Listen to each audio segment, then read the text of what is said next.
Hello, welcome to the Learn English Lab. Today we're embarking on a deep dive into a topic that is so much more than just, a change of scenery, studying abroad.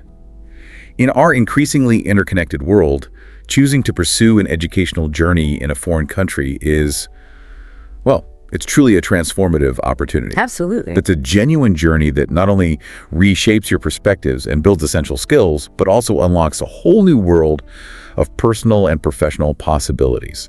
We're going to unpack why this experience holds such profound value and what it genuinely entails for you. And it's interesting to consider that while this concept feels so modern and vibrant today, it's actually rooted in a pretty rich history. Right. It's not exactly new. Not at all. International education has steadily evolved from the pioneering exchange programs of the early 20th century, like, the esteemed Rhodes Scholarship, into the incredibly diverse and expansive landscape we see now.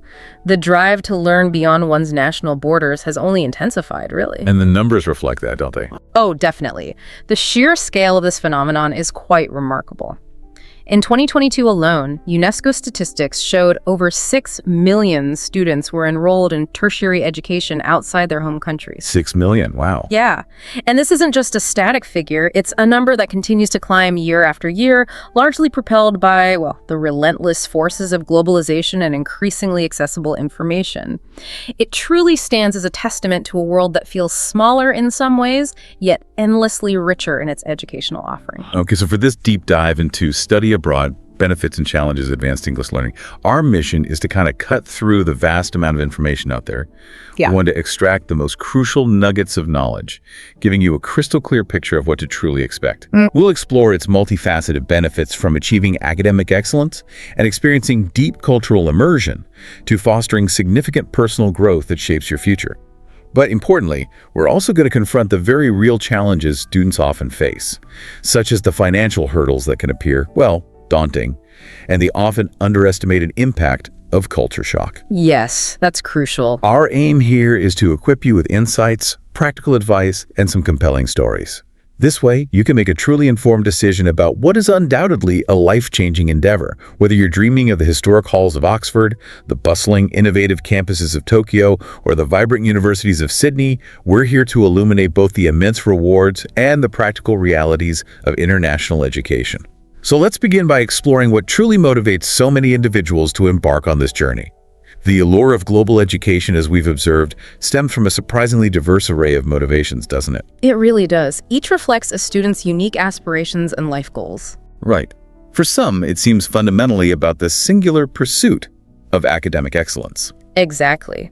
They're seeking out world-renowned institutions like Stanford, celebrated for its innovation, or the Sorbonne in Paris, steeped in centuries of intellectual tradition, maybe the University of Melbourne, known for its dynamic research. So they're drawn by the promise of cutting-edge research opportunities, access to top faculty. Precisely. Access to specialized faculty who are truly leaders in their fields, and a rigorously challenging academic environment that really pushes intellectual boundaries. But it's not just academics, is it? Oh, definitely not. Yeah. For many others, it's the sheer adventure and excitement of living in an entirely new country, the thrill of exploring its unique culture, savoring different cuisines, and discovering breathtaking landscapes that are profoundly different from anything they've known before. That sense of wonder, maybe. Embracing the unknown. Exactly that. It's about that innate sense of discovery. And it's fascinating how these individual aspirations align with broader global trends that underscore international education's surging popularity. Yeah, you mentioned the numbers earlier. Right. The statistics provide a compelling narrative. Yep. The number of international students has actually more than doubled over just the past 2 decades. It's quite a jump. Wow. So where are people going? Still the usual suspects. Well, yes and no. While traditional powerhouses like the United States, the United Kingdom, Australia, and Canada continue to be top destinations, we're witnessing significant, exciting shifts in the global landscape. Emerging hubs like Germany and China are increasingly attracting a substantial number of students. Oh, interesting. Why Germany and China specifically? They offer very distinct, compelling reasons. Germany, for instance, offers immense appeal with its tuition-free public universities. That draws thousands seeking high-quality education without the substantial financial burden you often see elsewhere. Right. Free tuition is a huge pull factor. Absolutely. Meanwhile, China has made considerable strategic investments in its cutting-edge STEM programs, which are a major draw for tech-focused learners seeking specialized, future-oriented education that is globally competitive. Okay, so it's diversifying. Definitely. This growing diversification of popular destinations really highlights the evolving dynamic nature of global education and the increasing options available to you. And when you delve deeper into those specific reasons, they become even more compelling, revealing a profound sense of purpose. It's not just about general prestige, is it? It's often about finding a very particular academic fit. That's a great point. Many students are actively seeking highly specialized programs that simply aren't available or aren't as developed in their home countries. Like what, for example? Well, imagine a student passionate about tropical marine biology Australia with its unparalleled access to the Great Barrier Reef and unique ecosystems becomes a natural, almost essential choice, wouldn't you say? Yeah, you can't beat that location. Or perhaps you're deeply interested in the very forefront of artificial intelligence. Singapore has strategically positioned itself as a global hub for that field, offering unique research and industry connections. So it's about niche expertise. Often, yes. And beyond specific curricula, there's also the profound human desire to acquire a new language, to cultivate cross-cultural proficiencies, which are increasingly invaluable in today's interconnected professional world. Right, definitely. Or, quite simply, to experience the rhythms of daily life in a foreign setting, to understand, on a very personal level, what it means to live, work, and connect in a different cultural context. It's about a holistic expansion of your personal and intellectual horizons. And connecting this to the bigger picture, this commitment to studying abroad is often about tapping into profound transformative potential, isn't it? Absolutely. It's about pushing individuals deliberately outside their comfort zones, which, as we know, is precisely where authentic personal growth frequently occurs. Getting comfortable with being uncomfortable. Exactly. This experience actively challenges deeply ingrained preconceived notions, whether they're about how a society functions, what constitutes success, or even what a traditional classroom dynamic looks like. It invariably cultivates a broader, more nuanced worldview. Can you give an example of that? Sure. Consider the vivid example of a student from Brazil discovering entirely new perspectives on art and history while immersing themselves in France, seeing centuries of European influence, historical movements, artistic masterpieces firsthand. Or imagine a Canadian student gaining unexpected, profound insights into the intricate interplay of cutting-edge technology and deeply rooted tradition while studying in Japan. These aren't merely academic exercises, they are deeply personal revelations that fundamentally reshape how you understand the world and your unique place within its complex fabric. And in this undeniably modern age, we simply cannot overlook the pervasive influence of social media, can we? Oh, absolutely not. Platforms like Instagram or TikTok have amplified the visibility of study abroad experiences in ways we never would have envisioned even a decade or two ago. Right, you see those pictures. Exactly. Shared stories, breathtaking photos of foreign landscapes, relatable videos from global peers to create an incredibly powerful aspirational pull, inspiring countless more students to embark on this journey. So you see someone hiking Machu Picchu or celebrating Oktoberfest, or maybe just chatting easily in another language. And it sparks a genuine curiosity within you, a profound desire to experience that kind of personal growth and adventure for yourself. It's a very visual, immediate, and intensely personal form of inspiration that resonates deeply. Okay, so let's move on to exploring the profound benefits. Let's really unpack why making this leap to study abroad is so immensely worth it for so many people. Right. Well, first and foremost are the indisputable academic gains.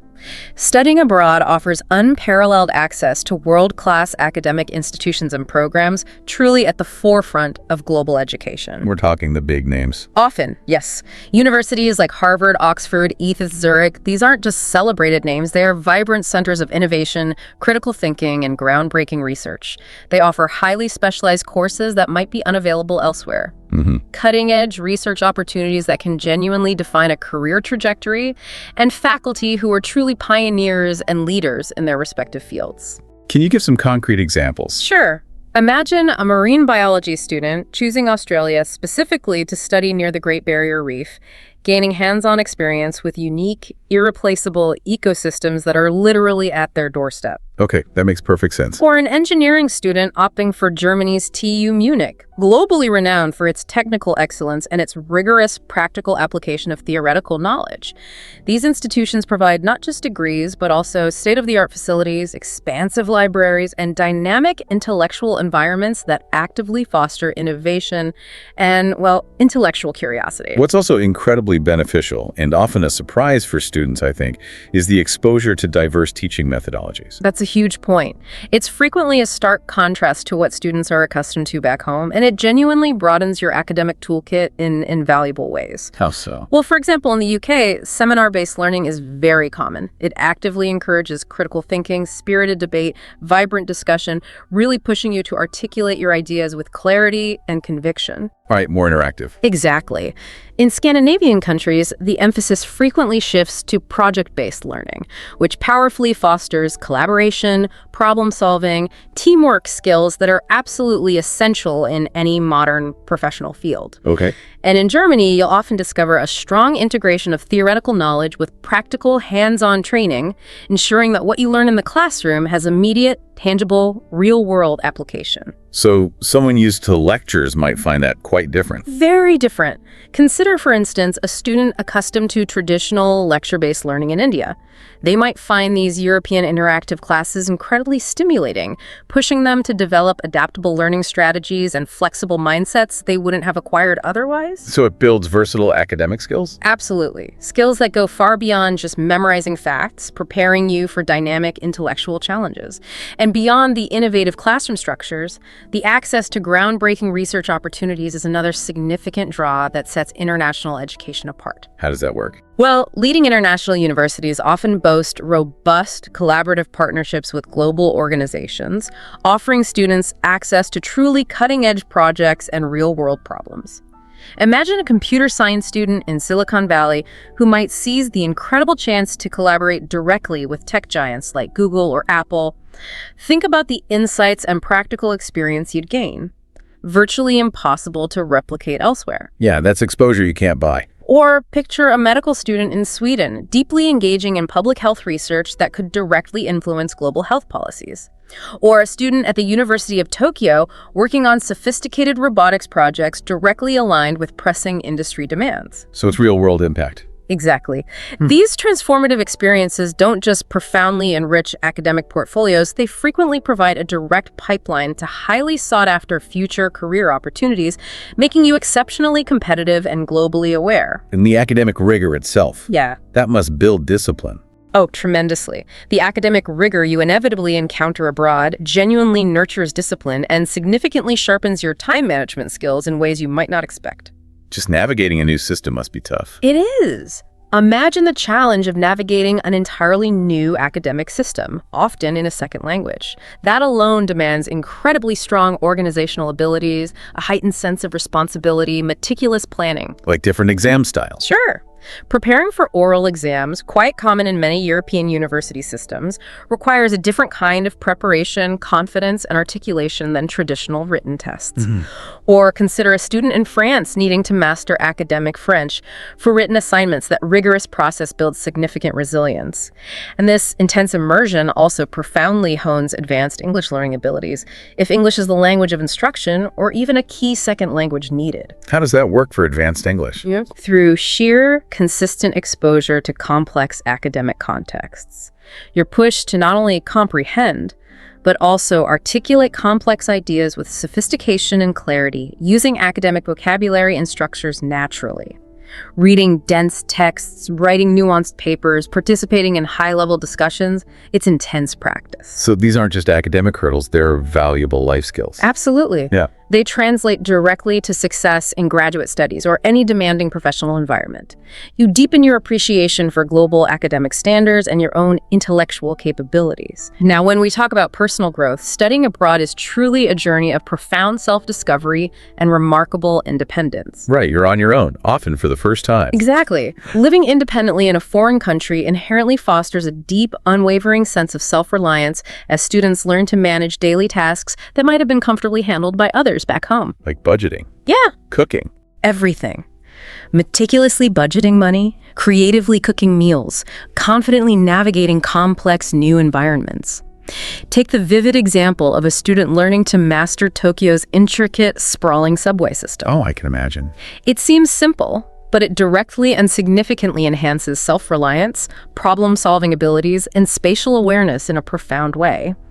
These everyday tasks collectively build immense practical confidence. And this journey absolutely cultivates an incredible level of resilience too, right? Things go wrong. They inevitably do. You are going to face challenges, initial language barriers, unexpected setbacks like frustrating visa delays, even just lost luggage. Minor stuff, but it adds up. But they aren't just inconveniences. They are genuine opportunities for profound personal growth.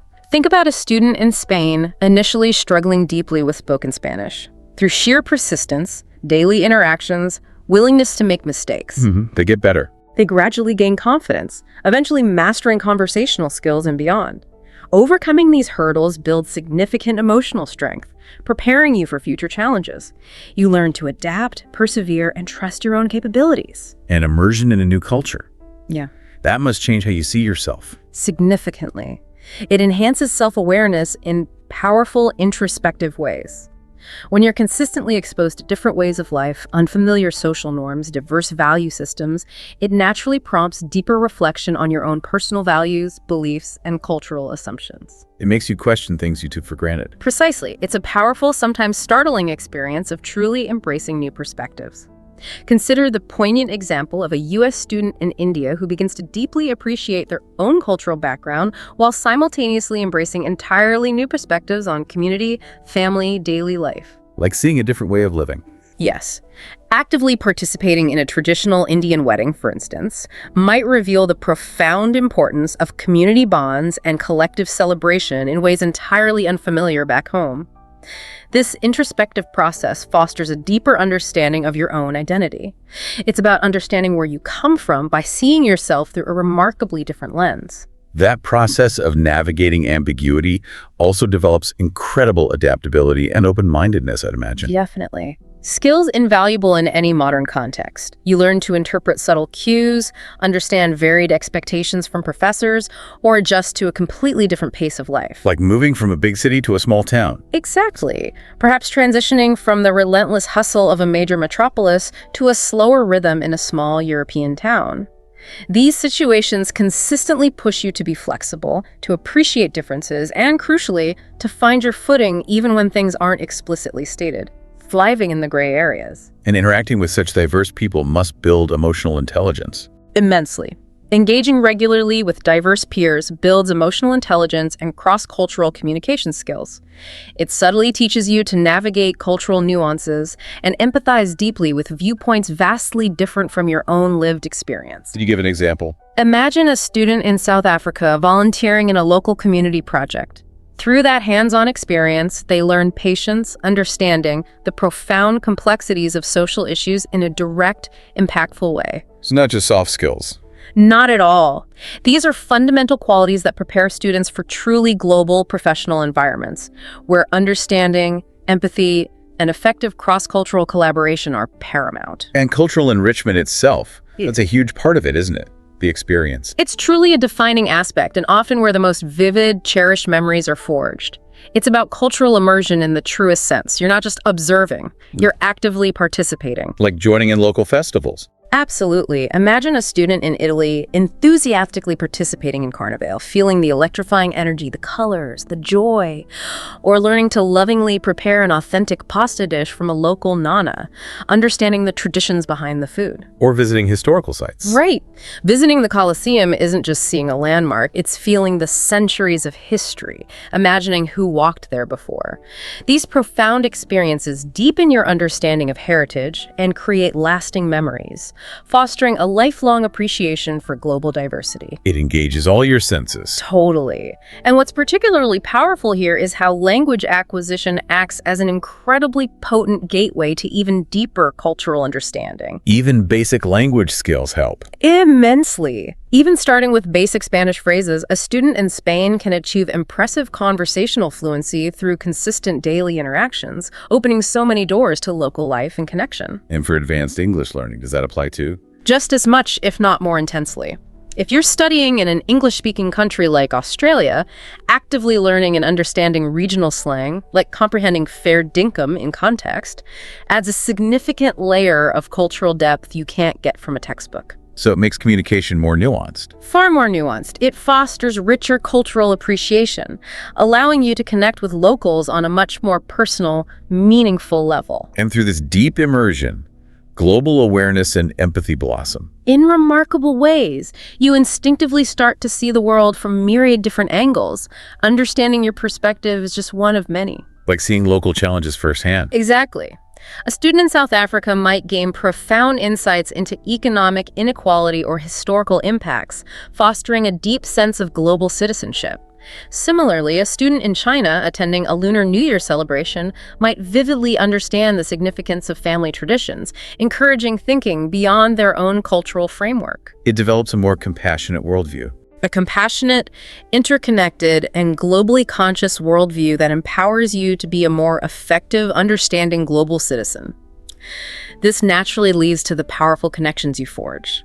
A key aspect, often overlooked, is the formation of lifelong connections and friendships with locals and other international students from all corners of the globe. Shared experiences bond people, right? Incredibly bonding. Imagine bonding over Oktoberfest in Germany, hiking Machu Picchu with new friends, participating in a tea ceremony in Japan, or celebrating Diwali in India. Those sound like amazing memories. They are, and they aren't just fleeting social events. They evolve into cherished memories that profoundly broaden your worldview and foster deep, enduring empathy.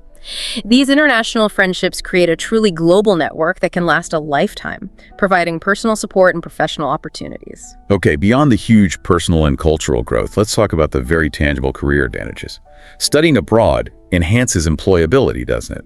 Significantly, in an increasingly competitive and interconnected global job market, it's not just a nice to have on your resume, it's becoming a critical differentiator. Is there data on that? Yes. A 2018 study from the Institute of International Education found that a remarkable 64% of employers actively value study abroad experience when hiring. Wow, almost 2/3. Exactly. It clearly signals a unique set of skills and a global mindset that are highly sought after by companies operating across borders. And a critical advantage that develops is the acquisition of highly effective cross-cultural communication skills, honed through navigating diverse environments daily. How does that play out practically? For instance, imagine a business student in China who, through interactions and projects, learns how to negotiate effectively and sensitively with international partners. That skill is invaluable in global roles: marketing, finance, diplomacy, managing diverse teams. Real-world skill development. Precisely. It's gained through direct experience, consistently interacting, adapting, overcoming communication challenges in genuine cross-cultural settings. You build an intuitive understanding of nonverbal cues, varied communication styles. And a key advantage, perhaps one of the most powerful, is the global networking that happens almost organically while you're abroad. Oh, absolutely. You connect with professors who are leaders in their fields, diverse peers from everywhere, and often professionals through internships, university events, industry seminars. Like landing an internship. Exactly. A student in London might land a prestigious internship at a major global firm like Deloitte or HSBC, immediately gaining invaluable professional contacts. These networks are incredibly powerful, often span continents, offering long-term career support, mentorship, and job prospects for years to come. And this relates to how adaptability and problem-solving skills, shown by navigating foreign systems, impress employers. Deeply impress them. It's not just about textbook knowledge, but crucially, how you applied yourself, innovated, and persevered in challenging, unfamiliar environments. Can you give an example? Consider a student in Brazil successfully managing significant language barriers to not only complete studies, but thrive academically that undeniably showcases exceptional initiative, resilience, resourcefulness on a resume. Or resolving a complex scheduling conflict within a German university's often rigid system demonstrates remarkable organizational prowess and creative problem solving. These are concrete examples of transferable skills attractive to any employer seeking self-starters and adaptable team members. And finally, there are those specialized opportunities that directly align with specific competitive career paths. Right.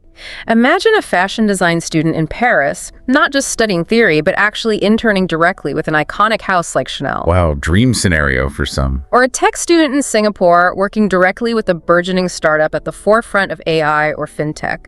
These experiences provide unparalleled practical industry insights and hands-on skills, offering a distinct competitive advantage. You're building a robust foundation and portfolio for a specific career, giving you a significant head start. Okay, so the benefits are clearly huge, academically, personally, culturally, professionally. But we have to talk about the hurdles. It's not always easy. Absolutely crucial to acknowledge. These challenges require thoughtful preparation and resilience. Let's delve into these realities. First, and often the most immediate concern, are the substantial financial pressures. It can be expensive. It can indeed. International tuition at top U.S. universities can easily exceed $50,000 annually. In the UK or Australia, fees might range from $20,000 to $40,000. Still a significant investment. And that's just tuition. Living costs add up fast. They do. Living costs in major global cities like London, Tokyo, or New York are notoriously high. Rent alone often ranges from, say, £800 to £1,200 monthly, maybe more, depending on location and type. And it's not just the big ticket items. Currency fluctuations can mess up budgets, right? They really can, especially for students from countries with weaker currencies. A sudden shift can significantly reduce the value of savings or family support, making everything more expensive overnight. Then there are hidden costs. Exactly. Costs that catch students by surprise. Visa application fees. $100, $500 maybe? Mandatory health insurance. $600 and $1,000 a year in Canada, for example. Significant travel expenses like flights home for holidays. $1,000 plus each trip. Plus emergencies. Right. Unexpected costs like emergency medical care or replacing lost items can add further strain. You really need a contingency fund. So how can students mitigate these costs? It sounds daunting. It is daunting, but manageable with strategy. Prestigious scholarships like Erasmus Plus or Fulbright help significantly, but require early, diligent application, often months, even a year in advance. What about working? Part-time work is often an option, but you must be exceptionally mindful of visa restrictions. Australia, for instance, typically limits work to 20 hours per week during term time. You can't just work unlimited hours. Choosing cheaper destinations helps too. Dramatically, like Germany with its tuition-free public universities. That reduces the burden significantly without compromising quality. And opting for shared housing student dorms in Berlin, shared apartments save substantially on rent. So the key is planning. Absolutely. Proactive, detailed budgeting and rigorously exploring all funding avenues well in advance are crucial to prevent financial stress.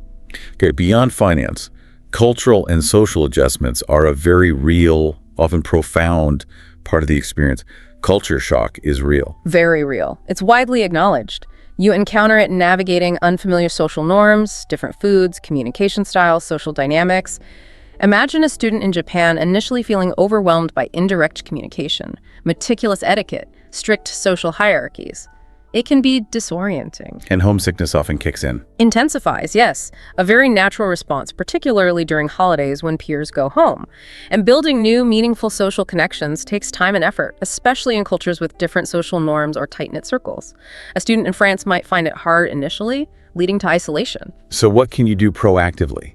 Actively joining student clubs or societies, attending cultural events, seeking a mentor. These make a huge difference. Participating in an international student group is fantastic for finding others in the same boat, creating an instant support network. Small steps make a difference. They really do. They ease the transition and help build a sense of belonging. And how can you prepare for these cultural shifts beforehand? That's a good question. Comprehensive pre-departure research helps immensely. Learning about local customs, etiquette, social values, even basic phrases reduces the initial shock. Also, maintaining regular contact with home via video calls provides that essential emotional anchor.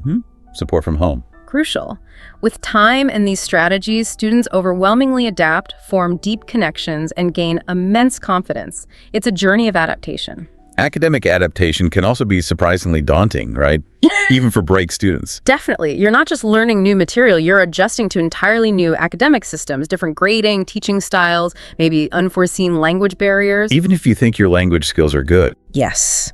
Think about a U.S. student in Germany struggling with intense seminar-style classes or stricter academic rigor. It's a fundamentally different way of engaging demanding flexibility. And what's particularly nuanced is that even in English-speaking countries, subtle language barriers can hinder full participation, especially for students aiming for advanced English learning. How so? Accents can be incredibly thick and varied Scottish, Australian.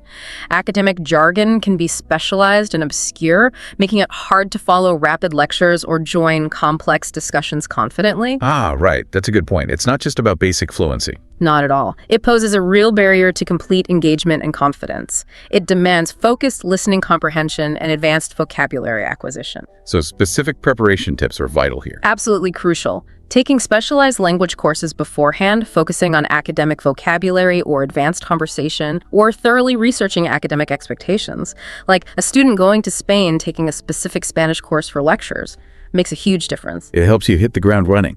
Exactly. Rather than playing catch-up. And looking broadly, effective time management and proactively seeking support from academic advisors or tutors are essential to ease that transition. These challenges, while tough, ultimately build incredible resilience, problem-solving skills, adaptability, and valuable skills. They force you to become a more independent learner. Precisely. You step up your intellectual game. Now let's touch on logistical and legal complexities. The bureaucracy can be overwhelming. It certainly can be if you're not meticulously prepared.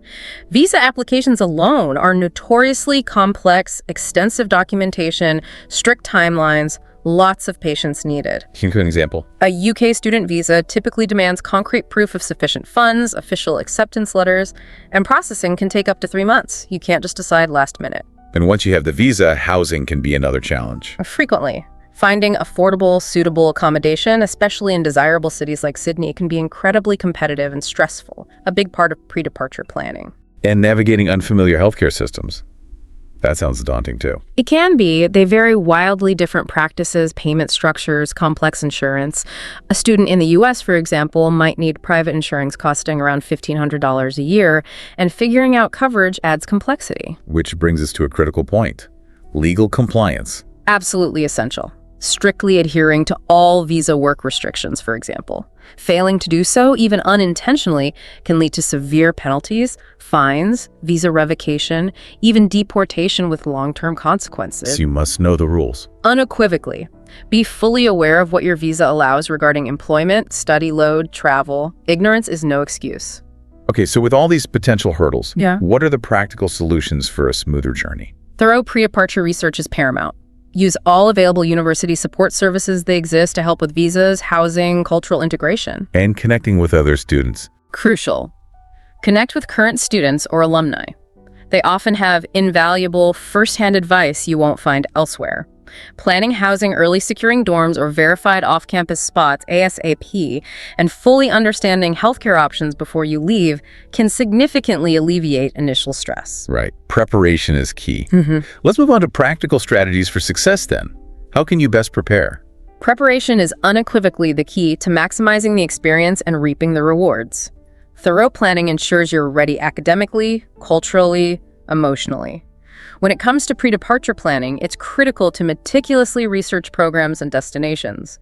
Ensure they align with your specific academic interests and long-term career goals. Like the Costa Rica example for biology. Exactly. A targeted approach optimizes learning and future prospects. And budgeting again. Non-negotiable. Apply for scholarships early. Absolutely. Well, in advance of deadlines, as competition is fierce. Programs like DAD in Germany offer substantial funding but require a compelling application. Proactive financial steps mitigate stress. Okay, and visas. Gain a clear, comprehensive understanding of specific requirements and timelines. A Canadian applying for an Australian visa needs health checks, financial proof.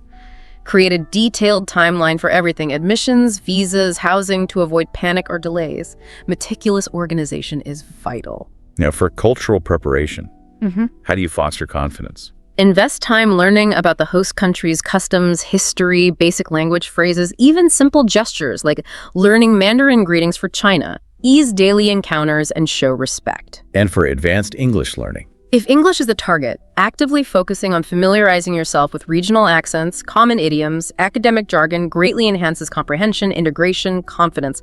And how else can you deepen cultural readiness?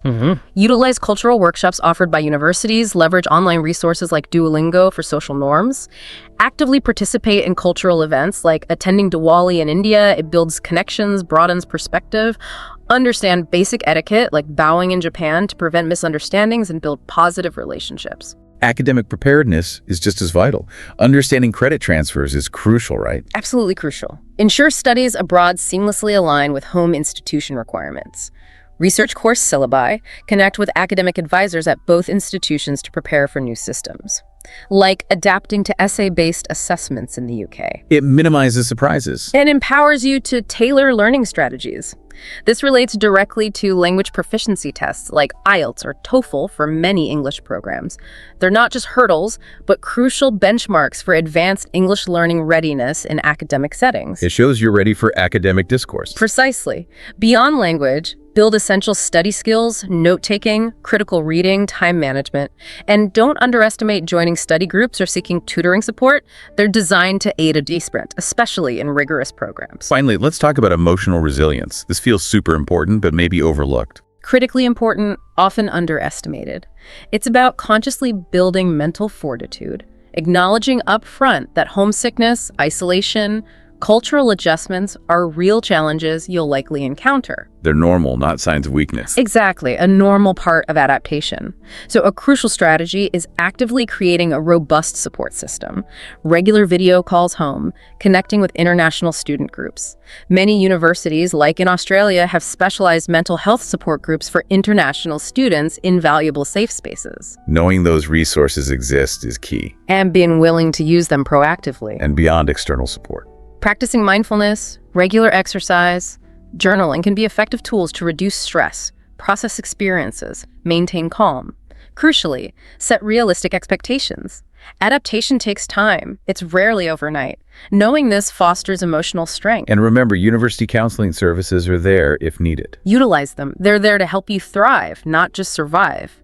Okay, to bring all this to life, let's illuminate some real-life journeys.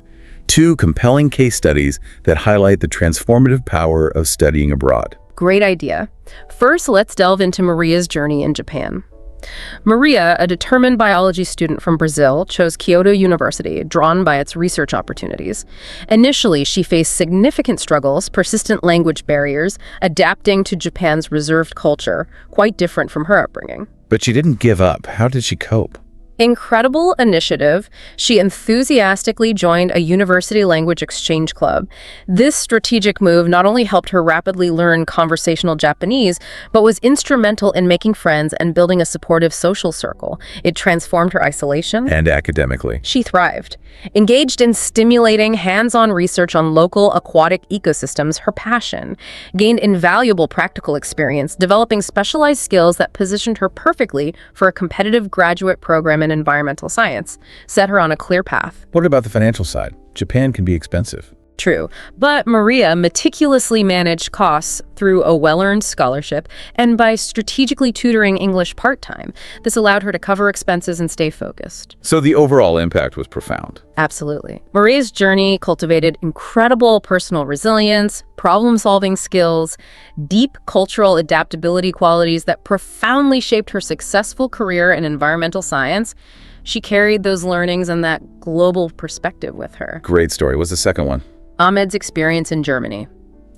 Ahmed, an ambitious engineering student from Egypt, chose TU Munich, renowned for technical excellence.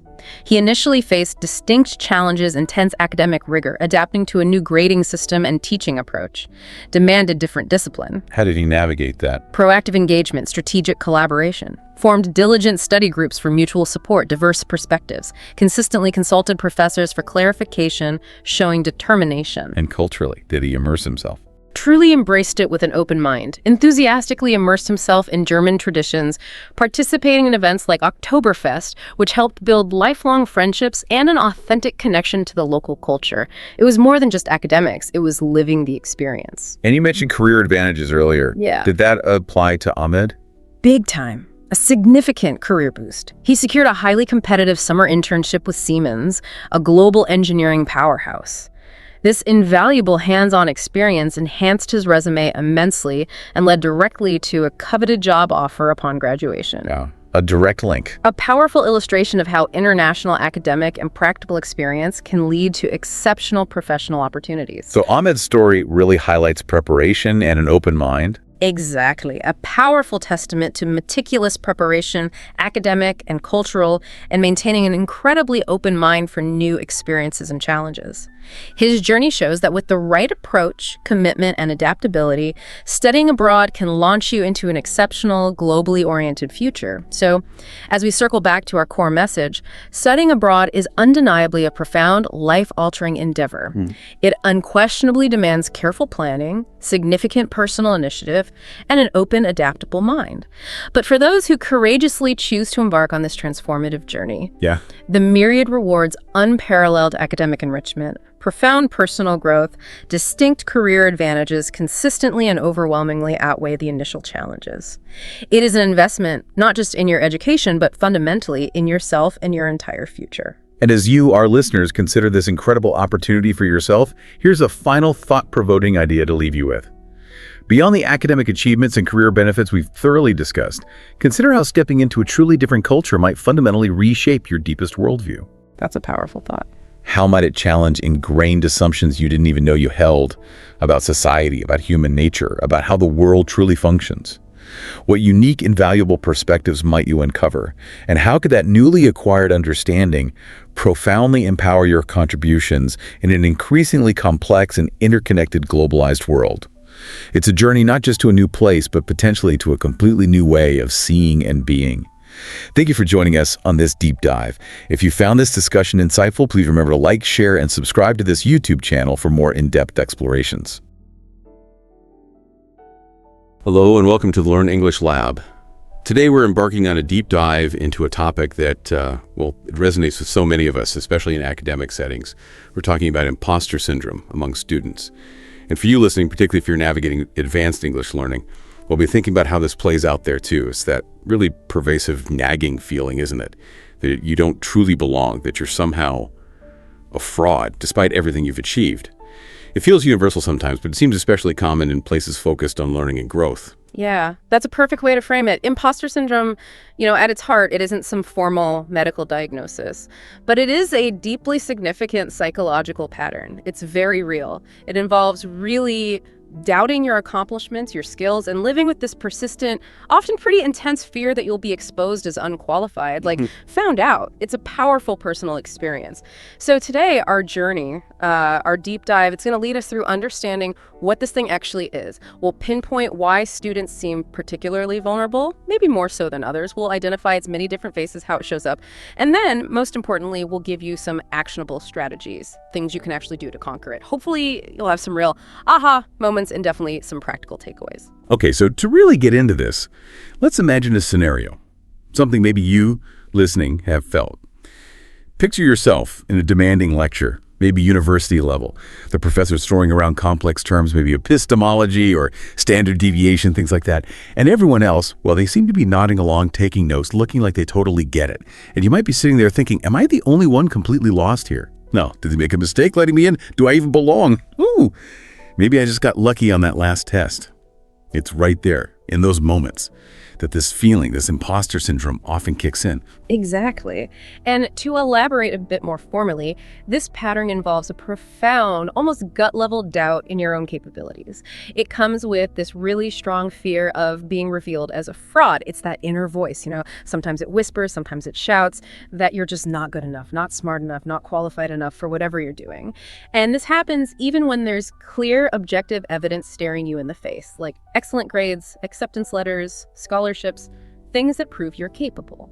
Now, while it's not a formal mental health condition you'd find in the DSM, it was first identified way back in the 1970s. Psychologists Pauline Clance and Suzanne Imes named it, so it has recognized roots. And what's really striking, maybe even a bit reassuring, is how common it is. Studies suggest that up to 70% of people will experience this at some point. And like you said, students, especially in high-pressure academic environments, they seem exceptionally susceptible. And it's not just students who are struggling either. It hits top top achievers, valedictorians, first-generation scholars, even those folks who look like they have everything perfectly under control. Wow, 70%. That's huge. It really shows just how widespread this feeling is. Yeah. It makes me think of this kind of common scenario. It illustrates it so well. Imagine a first-year student, right? They're starting a tough coding class. Maybe they got a decent scholarship to be there, which you'd think would boost their confidence. Logically, yes. Right. But instead, they walk in and bam, this overwhelming feeling of inadequacy hits them. The professor's talking about algorithms, data structures, advanced stuff, and they feel completely lost. Meanwhile, it looks like everyone else is just coding away, no problem. So this student, they might be sneakily Googling basic terms under the desk, totally convinced their admission was a mistake, a glitch in the system. I can picture that clearly. But then, something happens. A turning point. Maybe after class or during a break, they overhear a classmate quietly saying they're struggling too with the exact same concepts. That shared vulnerability, it just creates this instant connection. It reveals that the fear, that feeling of being an imposter, it's not just them. Yeah. And that's such a key lesson, isn't it? Imposter syndrome absolutely thrives in isolation. The minute you talk about it, share it, its power starts to fade. That's so true. Sharing diffuses the power. So if you're listening right now, and any of this sounds familiar, if you recognize those feelings, please know this. They are completely normal. It's a widespread part of the academic journey, maybe even more so when you're learning in a new language or culture. You are definitely not alone in feeling this way. And just realizing that, that's a huge first step. It really is. Okay, so we sort of peeled back the layers of what it is. Maybe you're already starting to see its shadow in your own experiences. Yeah, I bet some listeners are nodding along right now. But the big question, the real puzzle, is why? Why do these academic environments, places meant for growth and learning, so often become these breeding grounds for self-doubt? What is it about school, college, university life that makes students such magnets for imposter syndrome? That's the core question, isn't it? Understanding the why is key. You mentioned a perfect storm earlier. What feeds into that? What are the specific factors? Right. If we get the why, we're much closer to finding solutions. There are, broadly speaking, 5 key reasons students are particularly vulnerable. Let's dig into them one by one. First up, the comparison trap. Academic settings, let's be honest, often feel like a non-stop comparison fest. You're constantly surrounded by peers who, at least on the surface, seem smarter, more confident, more put together. You see your lab partner ace a quiz you struggled with, or your roommate lands that amazing internship. And for those of you learning advanced English, this gets layered. You're not just comparing grades, you might be comparing your fluency, your accent, how quickly you pick up vocabulary, compared to native speakers or even other learners who seem faster. It adds this whole other dimension of potential inadequacy. Yeah, the language has a whole layer. Absolutely. And then you throw social media into the mix. X, Instagram, TikTok, people curate these highly idealized versions of their academic lives, right? Perfect GPAs, glamorous study abroad trips, aesthetically pleasing study setups. And that clashes hard with your reality, which might be late nights, instant noodles, and serious anxiety about a paper. Totally. My feed definitely doesn't show the messy parts. Exactly. But here's the critical insight. You're comparing your behind-the-scenes footage to everyone else's highlight reel.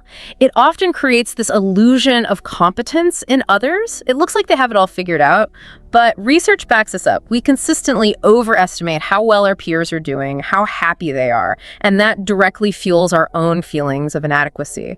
So the key takeaway here, everyone faces struggles, they just might not be posting about them. That illusion of competence is such a good phrase for it. It feels so true. Okay, so constant comparison is number 1. What's next on the list? Number 2 is the environment of high stakes, high pressure.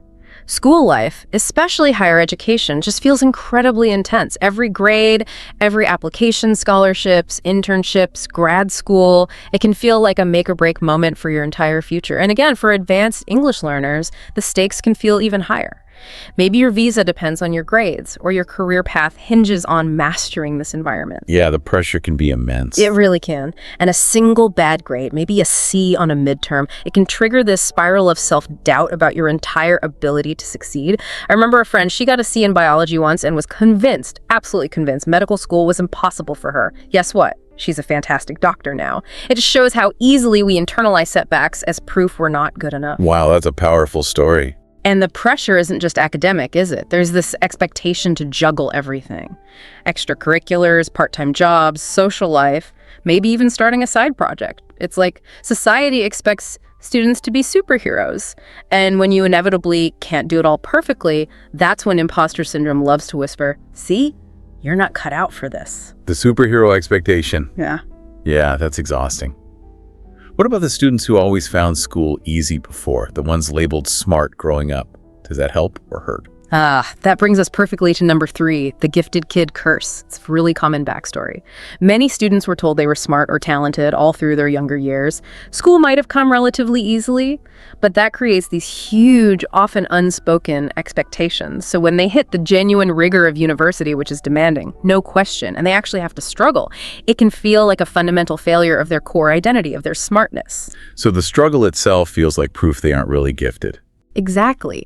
This is especially common for students who breeze through high school and then hit a wall in a more competitive university setting. And this ties into Carol Dweck's work on mindsets. Remember, fixed versus growth. Right, fixed meaning intelligence is static, growth meaning it can develop. Precisely. If you have a fixed mindset, hitting a real academic challenge feels like definitive proof you aren't as smart as you thought. Game over. But the crucial reframe here is that struggling isn't failure. Struggling is learning. Encountering difficulty doesn't mean you're an imposter. It means you're actually engaging with something complex enough to make you grow. Intelligence isn't static. It's built through effort and overcoming challenges. That's such a helpful way to think about it. Struggle is a sign of growth, not inadequacy. Turning the gifted idea around. Okay, so comparison, pressure, the gifted kid curse. What else makes students feel like outsiders? Number 4 is about diversity and representation gaps. Imposter syndrome can hit even harder for students from underrepresented communities. This could be first-generation college students, students of color, women in STEM fields, LGBTQ+ students, students with disabilities, really anyone who feels like they don't fit the typical mold or image of their program or field. So just not seeing people like yourself around makes it harder. It absolutely can. Being in a place where your background, your appearance, maybe your accent or your first language makes you feel unique or different, that can deeply feed into feeling like you don't belong. This is really relevant for advanced English learners who are also navigating cultural differences. Research shows, for example, that first-generation students often experience higher rates of imposter syndrome. Part of this is lacking what we sometimes call insider knowledge or cultural capital, knowing the unwritten rules, how to network with professors, how to navigate the complex systems. Things other students might take for granted because their families went through it. Exactly. Imagine being in a seminar, a first-gen student, and everyone else seems to just know the unspoken rules of academic discussion.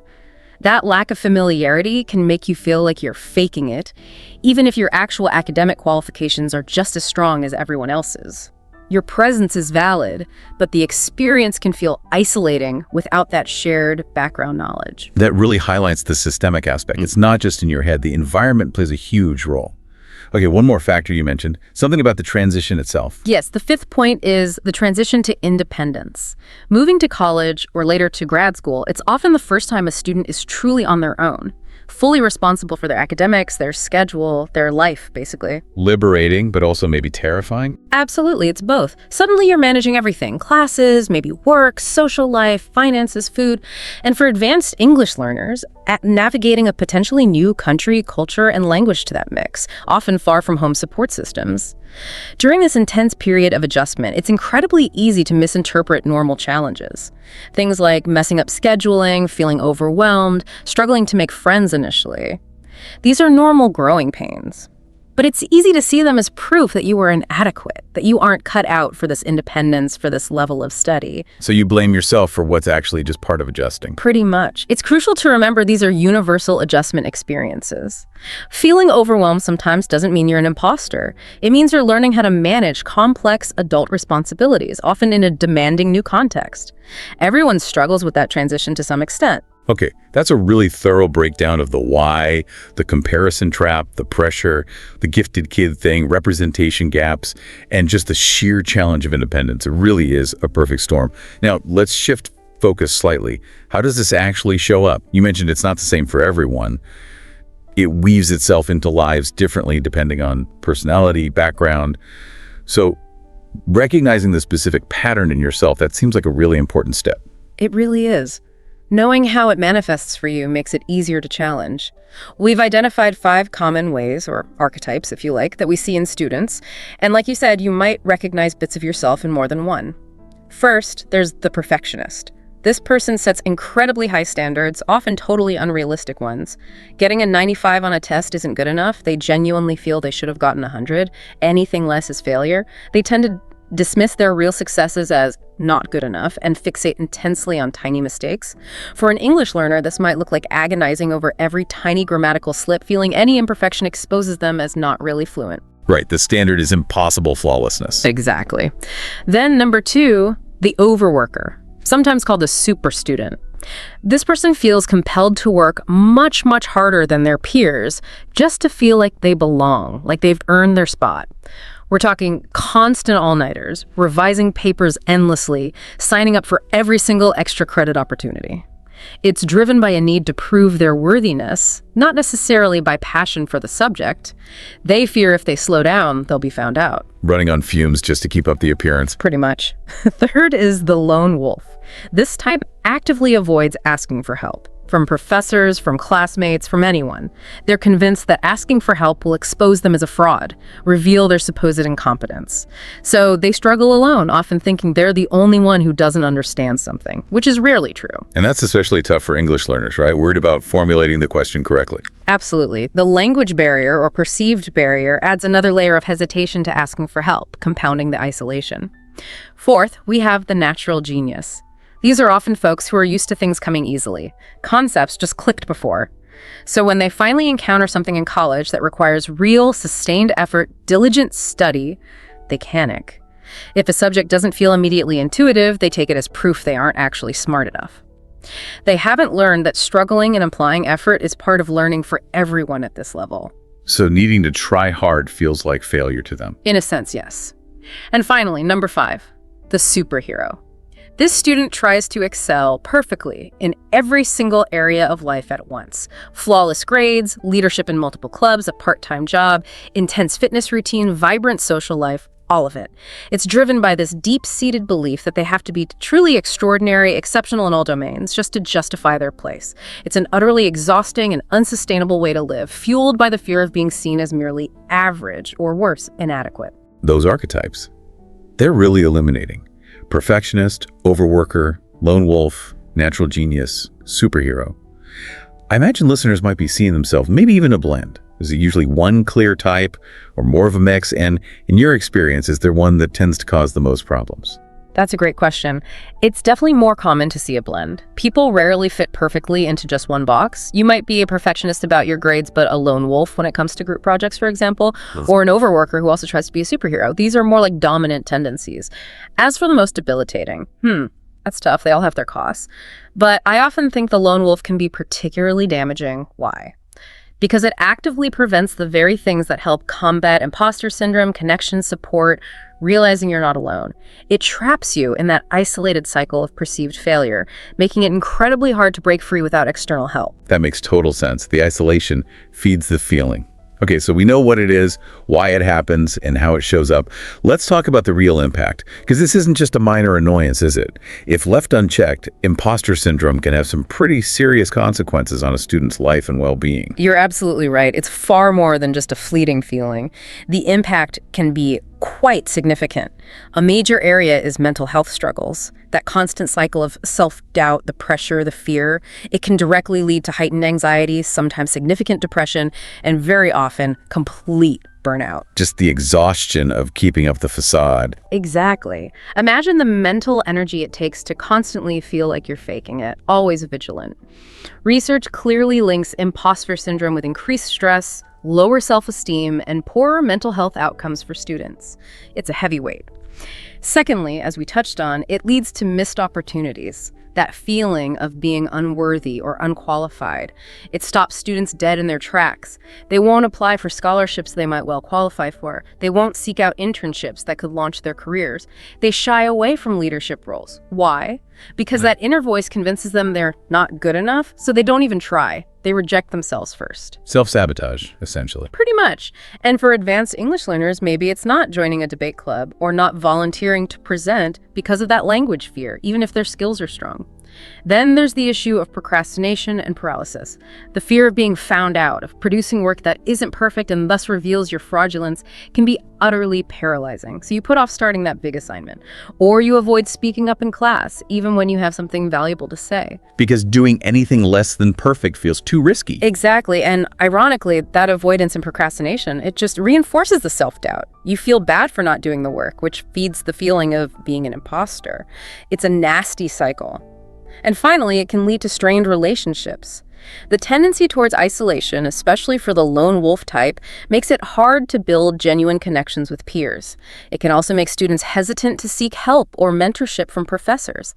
This fosters a real sense of detachment, making you feel even more alone in your struggles, even on a busy campus. You build walls out of self-doubt. But, and this is really important, that there is a flip side. Recognizing imposter syndrome, naming it, and actively working to address it, that can be truly transformative. It opens the door to huge personal growth, to building real confidence, not based on perfection, but on resilience. It allows you to develop a much healthier relationship with your studies, with yourself, and with challenges. It shifts the whole dynamic from fear to empowerment. That's such a vital message of hope. It feels like this overwhelming thing, but it can be managed. It's not a permanent condition. Okay, so let's pivot slowly now. Let's get practical. We need to arm our listeners with strategies, real tools they can use. Think of this as your personal imposter syndrome toolkit. We've got 10 concrete ways you can start kicking this feeling to the curb. Yes. Let's get into the actionable stuff. These are all things students can try. Strategy number 1, name it to tame it. This is fundamental. You have to acknowledge it directly. When that doubting voice starts up, consciously say to yourself, there's that imposter syndrome talking again. I recognize you, but you don't control my actions. Just labeling it like that often reduces its power. It separates the feeling from your core identity. Making it an it rather than me. Exactly. You could even write down the negative thoughts it throws at you. Getting them out of your head and onto paper can make them seem less overwhelming, less true, like shining a light on a monster under the bed. Second strategy, reframe your narrative. This is about changing your perspective on challenges. Instead of seeing a struggle or a mistake as proof you're inadequate, try viewing it as evidence you're learning, you're growing. So that grade that wasn't perfect, it means you tackled difficult material. That confusing lecture, you're grappling with new ideas, especially tough when it's in another language. Shifting from I failed to I'm learning. Precisely. Embrace that growth mindset we talked about. Difficulties aren't threats. They are opportunities to get stronger, smarter, more resilient. Third, keep a wins journal or a success log, whatever you want to call it. Imposter syndrome loves to make you forget or minimize your achievements, so fight back with evidence. Keep a dedicated notebook or file where you jot down your accomplishments, big and small. Finished a tough assignment, write it down. Contributed something useful in class, write it down. Successfully navigated a tricky conversation in English, definitely write it down. Got positive feedback. Yeah, Journal. even small things. Especially small things. Over time, this becomes a concrete record of your competence, your progress. When doubt creeps in, you can literally open it and see the proof you're capable. It's your personal evidence file against the feeling of fraud. Fourth, and this connects back to the isolation point, talk about it.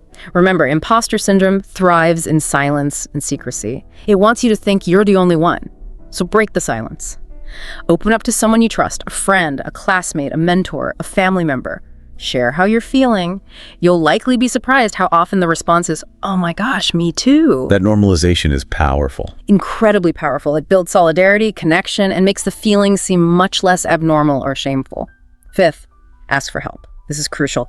Seeking support is not a sign of weakness or incompetence. It's a sign of strength and resourcefulness. Make use of the resources available. Go to professors' office hours. Form or join study groups. Talk to academic advisors or campus counselors. Even if it feels scary, especially maybe with a language barrier. Yes, especially then. Remember, universities want you to succeed. They usually have support services, often free, designed for exactly these challenges, including language support. Asking for help shows you're proactive about your learning. Number 6, celebrate progress, not perfection. Let go of the idea that you need to be perfect to be worthy or successful. That's imposter syndrome's fuel. Instead, focus on and celebrate incremental progress. Did you finish a draft? Even if it's rough, awesome. Did you study for an hour without getting distracted? Great. Acknowledging the steps along the way. Exactly. Recognizing these milestones, however small, reinforces your effort and builds a sense of momentum and self-efficacy. It's about the journey, not just the flawless destination. Celebrate good enough sometimes. 7th, limit the comparison game. We know social comparison is rampant and damaging, so be intentional about limiting it. Maybe take a break from social media, or at least unfollow accounts that consistently make you feel inadequate. Curate your feed for your mental health. Absolutely. And on campus, try to consciously refocus on your own goals, your own learning path, rather than constantly measuring yourself against your peers. Remember, someone else's success doesn't take away from yours. There's enough room for everyone to shine. Number 8, find your people. Surround yourself with a supportive network. Find peers, mentors, maybe professors who genuinely uplift you, validate your experiences, and believe in you. Join clubs, organizations, study groups where you feel included and valued for who you are. And this is especially important for students from underrepresented backgrounds or those navigating a new culture or language. Finding a community like a first-gen student group, a cultural organization, an international student association can be incredibly powerful for building that sense of belonging. 9th, practice self-compassion. This means treating yourself with the same kindness, understanding, and encouragement you'd offer a good friend who is struggling. We're often so much harder on ourselves than on others. Aren't we just? If your friend bombed an exam, you wouldn't call them a failure. You'd offer support. Do the same for yourself. Mindfulness exercises or journaling can help you notice that negative self-talk and consciously replace it with more compassionate, realistic thoughts.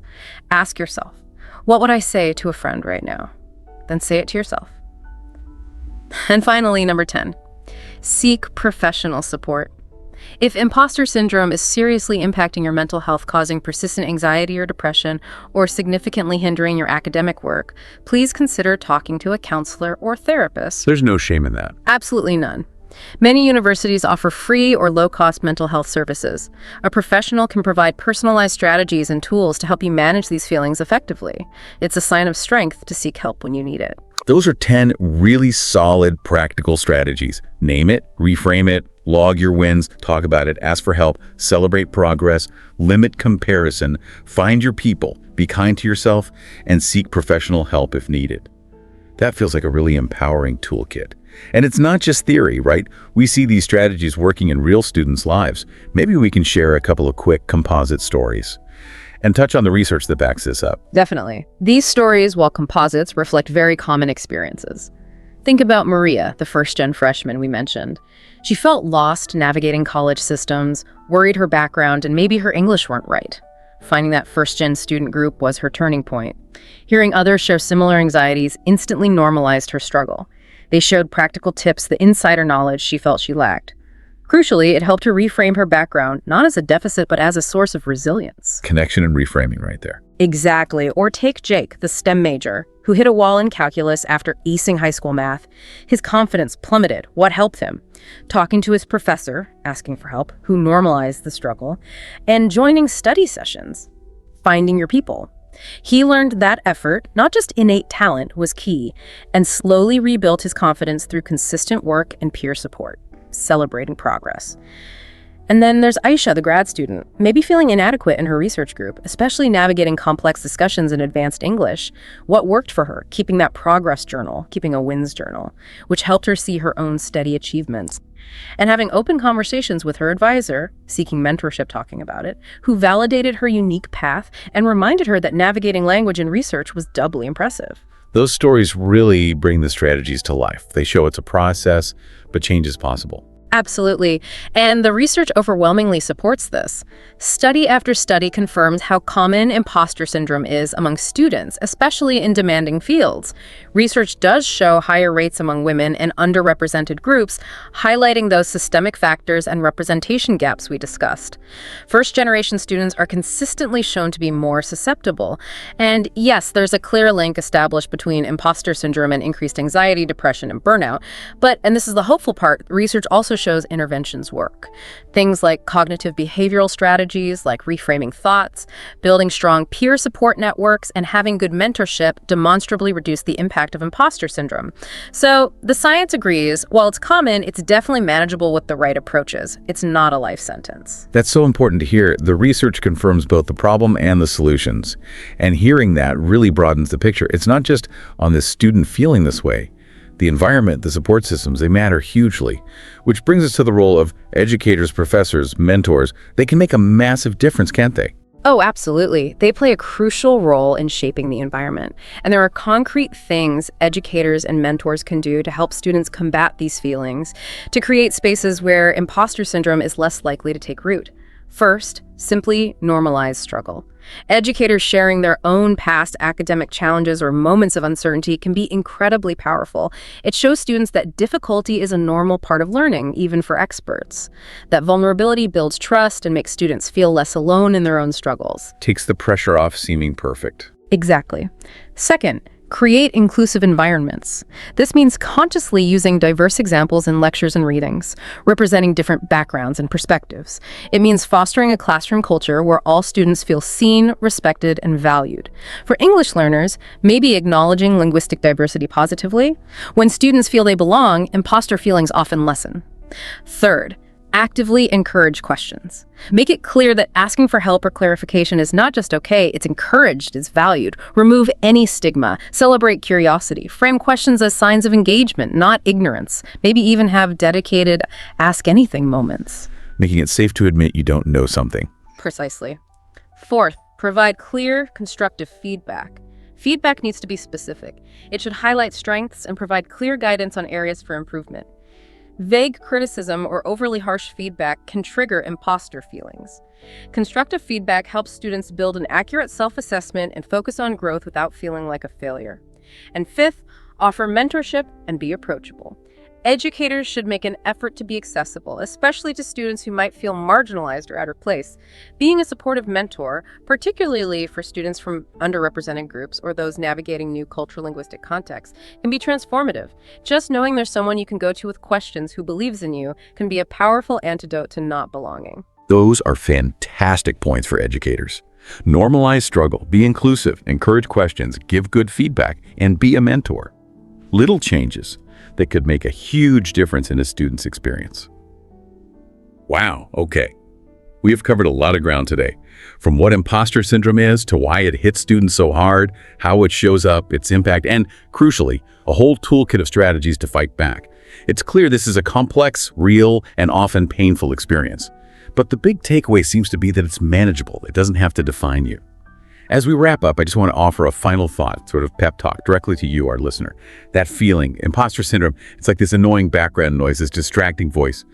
But it is not who you are. You worked hard to get where you are. You earned your place, period. Every challenge you face, every time you struggle with a concept, every moment you fumble for the right word, in English, that's not proof you're a fraud. It's proof you're learning. It's proof you're putting in the effort. It's proof you're growing. So please take a moment right now. Just breathe. Acknowledge how far you've come. Acknowledge your worth and keep moving forward. You absolutely have got this. And hey, maybe try that exercise. Write a letter to your imposter syndrome. Thank it for trying to protect you, maybe, but tell it firmly you're taking the wheel now. And then go celebrate something small. Finishing this deep dive, that counts. Getting through a tough day, that counts too. Allow yourself that credit. Just remember this, you are not an imposter, you're a student. You're a learner. You are a work in progress, constantly evolving. And that is absolutely, completely more than enough. Beautifully put. And just remember, learning is a lifelong journey. Self-discovery is continuous. Embrace the process, especially the messy, challenging parts. That's often where the most profound growth happens. Thank you so much for that insight, and thank you, listener, for joining us. If you found this deep dive valuable, please do us a favor. Like this video, share it with someone who might need to hear it, and subscribe to the Learn English Lab YouTube channel for more content like this. Your support really helps us out. Hello, welcome to the Learn English Lab. Today's deep dive is all about the power of storytelling and communication advanced English learning. Okay, let's unpack this. We all tell stories pretty much every single day, whether we realize it or not. But have you ever stopped to think about just how incredibly powerful those stories truly are? Storytelling isn't just, for entertainment. It's a really fundamental human tool. It impacts connection, persuasion, understanding across all aspects of life. It's basically what makes messages stick, what sparks emotions, and genuinely brings people closer together. Yeah, and what's fascinating here is that, from ancient campfires right up to today's digital screens, stories have always been the bedrock of human connection. This isn't just about conveying raw information like facts and figures. It's really about sharing lived experience, doing it in a way that truly resonates with you, that allows that information to kind of transform into something memorable, something meaningful. Right. So for this deep dive, we're going to explore why stories stick with us so well, how they've shaped our world throughout history, what makes a genuinely great story, and maybe most importantly, how you can harness this ancient art for more impactful communication in your own life. And we're talking about applications that span everything from like a casual chat with a friend all the way to a really significant professional presentation. So let's start with why. Why do stories have such a grip on us? It feels like a hold that goes way beyond just, simple entertainment. Have you ever forgotten where you parked your car? I know I have, but you can still quote lines from a movie you saw years ago. Oh, definitely. That's storytelling doing its magic, right? It seems like our brains are just hardwired to latch onto stories. They're like comfort food for the mind. Yeah. Indeed. And your brain, it doesn't simply process words when it hears a story. It truly lives it. It's quite amazing, actually. Scientists have looked into this for years, and the findings are pretty remarkable. When you hear a compelling story, multiple parts of your brain light up. Sure, the language center processes the words, obviously. But the engagement doesn't stop there at all. For instance, if a story describes, say, a sprint through a dense forest, your motor cortex might become active, almost as if you're running too. Wow. Or if it's about biting into a really tangy lemon, your sensory cortex gets a little tingle, very nearly as if you can taste it. So it's activating those real-world experience parts of the brain. Precisely. This phenomenon is known as neural coupling, and it's why stories feel so incredibly vivid. When someone tells a story, the listener's brain actually synchronizes with theirs, mirroring the same patterns of activity. It's almost like you're sharing a mental wavelength. That's incredible, like a mind meld through narrative. Sort of, yeah. This is why you might gasp during a thriller or, tear up at a wedding scene in a romantic comedy. Your brain is immersed. It's in the story, not just observing it. Now compare that to, say, a dry PowerPoint slide full of bullet points. Your brain might process the information, sure, but it's unlikely to generate such a strong interactive response. It's just not throwing a party over it. Okay, that mental synchronicity is remarkable. So if our brains are literally in sync when we hear a story, does that explain how they act as, like you said, memory superglue? Why do stories stick so much better than, say, a list of dry facts? It absolutely does. Stories act as memory magnets, essentially, because they provide context and meaning to information. Our brains just adore patterns, right? And stories offer this structured framework that makes facts considerably easier to retain. Think about trying to memorize a grocery list. It can feel like wrangling slippery fish sometimes. Yeah. But tell a story about racing through the store to grab ingredients for a surprise dinner party you're throwing. And suddenly those items stick. They stick because they're part of a dynamic sequence. They have a purpose in the narrative. We've seen this play out throughout history too. Consider ancient cultures, for example. Before widespread writing, they relied entirely on oral storytelling to transmit everything: survival strategies, cultural values, history. The Aboriginal Australians, for instance, used what are called song lines, stories sung while traveling, to navigate literally thousands of miles of desert. That's amazing, like a GPS made of songs. Kind of, yeah. These weren't merely songs, they were living maps, encoding landmarks and vital resources right there in the narrative form. Researchers have even confirmed that these oral traditions preserve precise geographic knowledge for generations upon generations. Wow.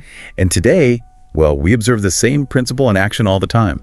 You likely recall the plot of The Lion King much better than some random history lesson you had in school. Guilty as charged. Right. Stories transform raw information into something deeply meaningful, something that connects. That makes perfect sense. It's like our brains crave that immersive experience over just raw data dumps. Now, beyond memory, you mentioned stories serving as emotional bridges. How exactly do they achieve that connection? Well, you know the saying, facts tell, but stories sell. It's because stories connect with our feelings. Emotions are really the essential ingredient, the secret sauce, that makes stories unforgettable. When you hear about a character's struggle, for example, your brain releases oxytocin. It's often called the empathy hormone, and it fosters this sense of connection and trust. Ah, the bonding chemical. That's the one. And research has found that narratives evoking emotions like joy, awe, or even sadness make people much more inclined to trust the message and, crucially, to act on it. Think about charity advertisements. A statistic like 1 in 5 children go hungry is sobering, sure. Right, it's a number. Exactly. But it's a narrative about a specific child, let's call her Mia, who dreams of being a doctor, but she skips meals to feed her younger siblings. That's what genuinely moves you to contribute. Nonprofit organizations understand this instinctively. Groups like UNICEF or Save the Children, they concentrate on individual stories to make huge global issues feel personal and urgent. And this isn't about manipulation. It's really about accessing our shared humanity. We don't genuinely connect with abstract numbers. We connect with people, with their experiences, their struggles, their hopes. And it goes even deeper than just feeling empathy, doesn't it? Stories do more than entertain or persuade in the moment. They profoundly shape how we perceive the world around us. They instruct us on values. They challenge our assumptions. Sometimes they motivate us to take real action. How do stories manage to implant ideas with such, well, force? It's truly remarkable how they work. Think about ancient fables like Aesop's tortoise and hare. It's not just a charming little animal tale, is it? No, it's about persistence versus arrogance. Precisely. It conveys a profound lesson about persistence triumphing over arrogance. Or consider how a novel like To Kill a Mockingbird influenced generations' views on justice and empathy. Stories have this incredible ability to plant ideas in our minds, often with far greater power than logical arguments or lectures. And part of the reason is they cleverly bypass our initial defenses. What do you mean bypass our defenses? Well, if someone presents you with a logical argument you disagree with, your defenses might go up immediately. You start looking for flaws in their logic. But a story invites you in. It asks you to suspend disbelief for a moment, to see the world through someone else's eyes, to feel what they feel. Research has actually shown that individuals are more likely to alter their opinions when presented with a compelling narrative compared to a purely logical argument. So, stories cleverly invite us to view the world through someone else's experiences, making them an exceptionally potent tool for communication and, yes, for shaping entire worldviews over time. That's a really powerful idea. Stories getting past our usual logical filters. It also explains why they've been so absolutely crucial throughout all of human history. Let's maybe take a quick journey through time, a whirlwind tour, to see just how storytelling has evolved and why it's still really the heartbeat of communication. Picture this. It's maybe 30,000 years ago. A group of early humans is huddled in a cave. The only light is from flickering flames. They weren't just, grunting about the day's hunt. They were painting these vivid scenes on the walls, telling stories of survival, bravery, maybe even some ancient inside jokes, who knows? Exactly. Those cave paintings, like the famous ones in Lascaux, France, they weren't merely art for art's sake. They were primal stories. They captured moments of triumph, maybe warned about potential dangers like predators or treacherous terrain. And what's truly profound is how this fundamental human need to share experience evolved from there. Okay, so fast forward a bit to ancient Mesopotamia around 2000 BCE. We have the Epic of Gilgamesh, one of the oldest written narratives we know of. It's this gripping tale of a king's quest for immortality, and it grapples with these huge themes: friendship, loss, the very essence of being human. Wow. So even way back then, they were tackling the big question. Absolutely. This wasn't just some old adventure story. It was perhaps humanity's first collective deep dive into existential questions, exploring how companionship, not necessarily eternal life, is what gives life meaning. These early stories weren't just for diversion or entertainment. They were how communities shared vital knowledge, they imparted moral lessons, and they forged a strong sense of collective identity, who we are. And before the written word became widespread, stories thrived entirely through oral tradition, living and breathing as they passed through generations. How did that shape societies? Oh, it was incredibly vital. In ancient Greece, you had bards like Homer. He spun epics like the Iliad and the Odyssey, reciting these massive tales of gods, heroes, and formidable monsters to absolutely captivated audiences. And these weren't static readings. They were dynamic performances, often adapted on the fly to suit the specific crowd or the occasion. In West Africa, you had the griots. They served as the esteemed keepers of history, singing stories of kings, great battles, revered ancestors. These oral traditions were fluid, evolving with every retelling, ensuring they stayed relevant. So the story itself was alive, changing with the teller and the audience. That's a great way to put it. And beyond entertainment and history, oral storytelling also had highly practical applications. We mentioned the Aboriginal songlines. Similarly, in Polynesian cultures, navigators used complex star stories, narratives intricately tied to constellations and star movements, to sail across the vast Pacific Ocean. Incredible. Not just myths, but actual navigation tools. Yes, crucial survival tools. Studies have even shown that oral traditions in Pacific Island cultures preserved vital ecological knowledge, like how to locate fish, predict storms, manage resources for centuries. In essence, stories were the original databases, passed down not through written scrolls or hard drives, but through human memory and voice. That's a compelling point, stories as living databases. So then, when writing emerged, giving stories a more permanent home, how did that change their impact? Did it lose some of that dynamism? That's a great question. It was certainly a revolution, maybe a trade-off in some ways. Ancient scribes in Egypt and China meticulously recorded tales on papyrus and bamboo, safeguarding them for countless generations. That permanence was new. By the Middle Ages, monks in European monasteries diligently copied manuscripts like Beowulf, ensuring these epic stories endured through turbulent times. But the real game changer, technologically speaking, was the invention of the printing press in the 15th century. Right, mass production. Suddenly, stories could reach the broad masses in a way never before possible.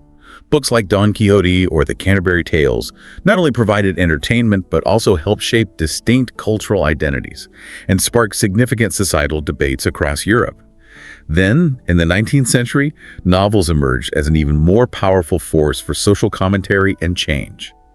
Think about Charles Dickens's A Christmas Carol. Classic. It wasn't merely a heartwarming holiday classic, though. It made readers care profoundly about issues like poverty and redemption, and it directly influenced social reforms in Victorian England. Stories were no longer simply communal glue holding a tribe together. They became powerful instruments for challenging the prevailing social order, for sparking empathy on a mass scale. And then the 20th century just blew the doors open with new ways to tell stories. Radio, film, TV. It truly did. Radio transformed stories into shared national experiences almost overnight. Consider Orson Welles' 1938 War of the Worlds broadcast. It famously convinced many listeners that aliens were actually landing in New Jersey. Talk about impact. Right. Then came film and television, rendering stories visual and truly immersive, in a way print couldn't quite match. Movies like Star Wars didn't just tell narratives, they forged entire cultural phenomena. People are still quoting Yoda decades later. Do or do not, there is no try. Still relevant. Exactly. And today, well, the internet has completely democratized storytelling. Anyone with a smartphone can potentially share their experience with a global audience on social platforms. A single post, like that 2020 viral video of the skateboarder sipping cranberry juice while lip-syncing to Fleetwood Mac. It can go globally viral, sparking joy, nostalgia, connection worldwide in an instant. The medium continuously changes cave walls, papyrus, radio waves, digital screens, but the essence of storytelling, that fundamental need to connect through shared experiences, remains absolutely constant. So whether it's ancient cave paintings or viral TikToks, that core power of storytelling endures. Which brings us to the question, what actually makes a story great? Whether you're, crafting a novel or maybe giving a work presentation or even just sharing a quick anecdote with a friend, the best stories seem to share some key ingredients. They certainly do. And understanding these can help anyone become a better communicator. Let's break them down so you can start crafting your own compelling narratives. First, every great story needs a relatable hero. Now, this isn't necessarily a superhero in a cape, right? No capes. Right. It could be a busy parent juggling work and family, a curious new employee trying to figure things out, or even a determined underdog like Rocky Balboa. The crucial aspect here is relatability. Your hero needs flaws, aspirations, maybe unique quirks that make them feel genuinely human. Take Harry Potter. He's not solely a powerful wizard. He's also a kid who often feels out of place, a bit awkward, unsure of himself, much like many of us have felt at some point. That immediate connection hooks the audience from the very beginning. So it's not just about whether we like them, it's about seeing a bit of ourselves in them, their struggles or hopes. Precisely. You need that point of connection. And second, you absolutely need a compelling conflict. Plain and simple. No conflict, no story. Conflict is the engine, the driving force that keeps things moving forward. It can be external, a clear adversary, a ticking clock, a literal monster to fight. Or it can be internal things like self-doubt, a moral dilemma, overcoming a fear. The most compelling conflicts often feel personal and urgent to the hero. In The Hunger Games, Katniss isn't simply fighting for her physical survival. She's grappling with these profound themes of sacrifice, rebellion, and what it means to retain your humanity under pressure. It's essential to make the stakes exceptionally clear. Why does this truly matter to the hero? What do they stand to lose or gain? That's what keeps listeners leaning in, eager to discover what happens next. Got it. Hero, conflict. What else? Third, you need emotional depth. A story completely devoid of emotion is like a sandwich with just bread, as you said. It might fill a space, but it's not very satisfying, is it? Pretty bland. Right. Great stories evoke a genuine response in you, the listener or reader, whether it's laughter, suspense, apprehension, or profound hope. Pixar's Up is just a brilliant example here. That opening montage depicting Carl and Ellie's life together. Wow. It strikes such a deep chord because it taps into universal human emotions of love, companionship, and profound loss, often without much dialogue at all. Oh, that sequence is heartbreakingly effective. Isn't it? Now, you don't need to elicit tears every single time, of course, but you should aim to spark some feeling, even if it's just a warm chuckle or a moment of quiet reflection. That emotional resonance is key. Okay, that makes sense. The emotional connection is really what makes a story memorable long after you've heard it. What about the structure? Does it need a specific shape? For sure, structure is crucial. So fourth, stories require a clear arc. They need structure, a distinct beginning, a developmental, and a satisfying end. The classic narrative arc, setup, confrontation, resolution, is highly effective because it mirrors how we naturally process life experiences. Things happen, challenges arise, things change. The setup introduces the hero and their normal world. The confrontation presents the challenges, the obstacles, the conflict kicks in, and the resolution reveals how the hero, and maybe their world, has transformed as a result. Even a very brief anecdote, like recounting a chaotic airport adventure to a friend, naturally follows this kind of arc to maintain engagement and clarity. You set the scene, describe the problem, lost luggage, and tell how it ended, hopefully well. Right, it gives it a sense of journey and completion. Exactly. Fifth on our list, vivid details. These are like the vibrant spices of storytelling. Instead of simply stating it was a tough day, describe the feeling of the rain soaking through your socks or the unmistakable coffee stain blooming on your favorite shirt. Show, don't tell. That's the classic advice. And it holds true. Specifics make the narrative feel authentic and tangible. They pull the listener into the scene. However, a word of caution. Avoid overwhelming your audience with too much detail. Focus on a select few impactful images or sensory details that effectively set the scene without bogging down the pace. Consider Ernest Hemingway's famous, possibly apocryphal 6-word story, For Sale, Baby Shoes Never Worn. Oh yeah, powerful. Incredibly powerful. Those sparse details convey an incredible emotional resonance with remarkable efficiency. Less is often more. And finally, number 6. Great stories often resonate profoundly because they tap into a universal theme, something larger than the specific events of the plot. They connect to fundamental human experiences like love, courage, loss, redemption, belonging, the big stuff. Even a highly personal story, something that happened only to you, should ideally connect to some kind of universal truth or feeling. If you're recounting a story about struggling with a difficult exam, maybe concentrate on the broader theme of overcoming setbacks or the importance of perseverance. That's what makes your specific story potentially applicable and resonant to someone who has never faced that particular challenge, but can still connect with the underlying human experience. Hero, conflict, emotion, arc, details, theme. Got it. That's a great framework. And the good news is, you don't need to be a best-selling author or a Hollywood screenwriter to apply this power of storytelling. It's a tool for everyone, every day. Think about work, for instance. Imagine you're pitching a new project to your boss. You could just rattle off statistics about potential ROI, the usual spreadsheet stuff. But let's be honest, that's often quickly forgotten. How can a story transform that pitch? Well, instead of just the numbers, tell a brief story. Tell a story about how this project could genuinely transform a specific customer's experience for the better. Or paint a vivid picture of the team celebrating a significant success once the project is launched. Steve Jobs was an absolute master at this. When he unveiled the first iPhone back in 2007, he didn't just list the technical specifications. No, he built anticipation. He did. He narrated a story of a revolutionary device that would reinvent the phone and fundamentally alter how we live and communicate. That compelling vision, presented as a story, not just the technological capabilities, is what cemented Apple's legendary status. Storytelling also cultivates trust in the workplace, which is huge. Research from the Harvard Business Review, for instance, found that leaders who share personal stories, maybe about a time they encountered a setback and how they recovered, are perceived as more authentic, more human. Makes them seem less like just a boss, more like a person. Exactly. So the next time you're leading a meeting, maybe try beginning with a brief story about why this particular project genuinely matters to you personally. It's a subtle shift, but it can be an impactful gesture that significantly boosts engagement and builds trust within the team. Okay, work makes sense. What about education? Educators have long understood that stories make lessons far more memorable, haven't they? Seems like it's baked into good teaching. Oh, absolutely. It gives context to facts, just like you said earlier. Instead of merely reciting dates and names related to, say, World War II, a good teacher might share an account from a soldier's actual letter home, filled with their hopes and fears and mundane details. Suddenly, history isn't just dates on a page. It feels alive, deeply personal, relatable. And studies back this up. Researchers have found consistently that students retain information much more effectively when it's framed within a narrative structure.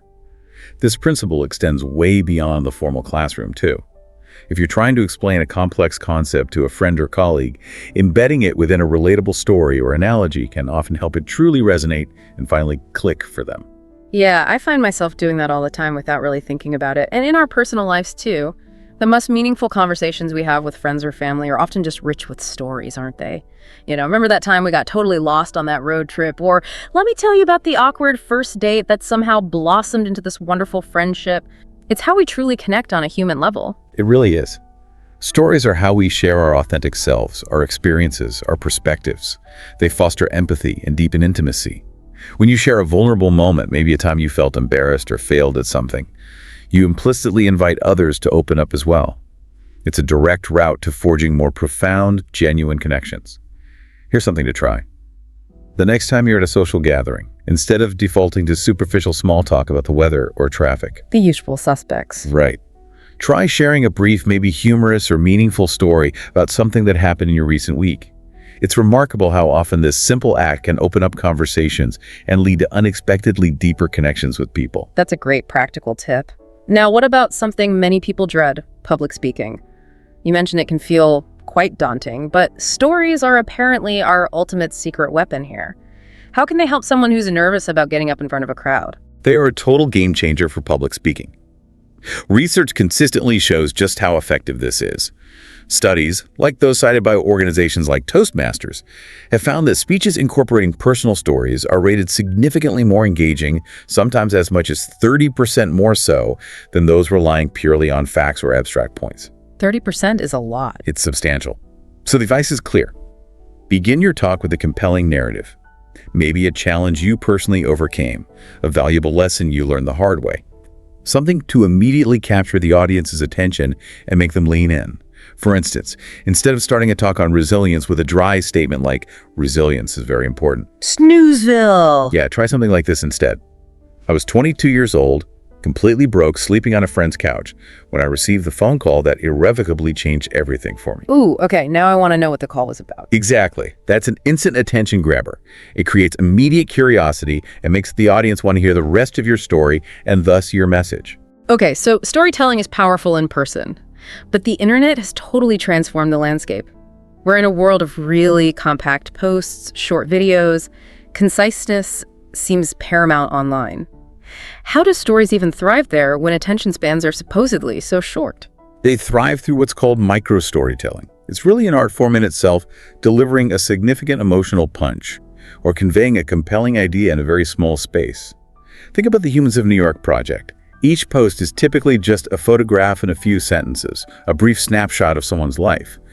Yet they often garner thousands, even millions of interactions. Yeah, they're incredibly powerful. Why? Because they manage to encapsulate universal emotions, hope, struggle, love, loss, within that singular brief moment. To excel at micro-storytelling online, the key is to concentrate on one vivid image or a single powerful emotion. Instead of just posting, "I had a great vacation," try something more evocative like, "The sunset turned the ocean to fire as I stood barefoot on the shore, pondering what awaited me back home." See the difference? Definitely more engaging. Paints a picture. Right. Keep it brief, absolutely, but make it profoundly human. That's the sweet spot for online microstories. And humans are just inherently visual creatures, aren't we? A huge portion of our sensory processing is dedicated to vision. This must be a massive advantage for digital storytelling platforms. Oh, absolutely massive. Yeah. That's precisely why platforms centered around images and video, think Instagram, TikTok, YouTube, are absolute gold mines for storytelling today. A travel vlogger doesn't merely describe a bustling Moroccan market. They visually present the vibrant chaos. You see the vendors calling out, the mounds of fragrant spices, the steam rising from food stalls. Even something as simple as internet memes often function as miniature visual stories, capturing a relatable situation or emotion within a single, often humorous, image and caption combo. Huh. Never thought of memes as stories, but you're right. They often follow a mini narrative structure. And the good news is, you don't need expensive Hollywood-level equipment to practice visual storytelling. There are tons of free or low-cost tools out there that allow you to create compelling visuals or short videos. The key is to pair those visuals with a narrative arc.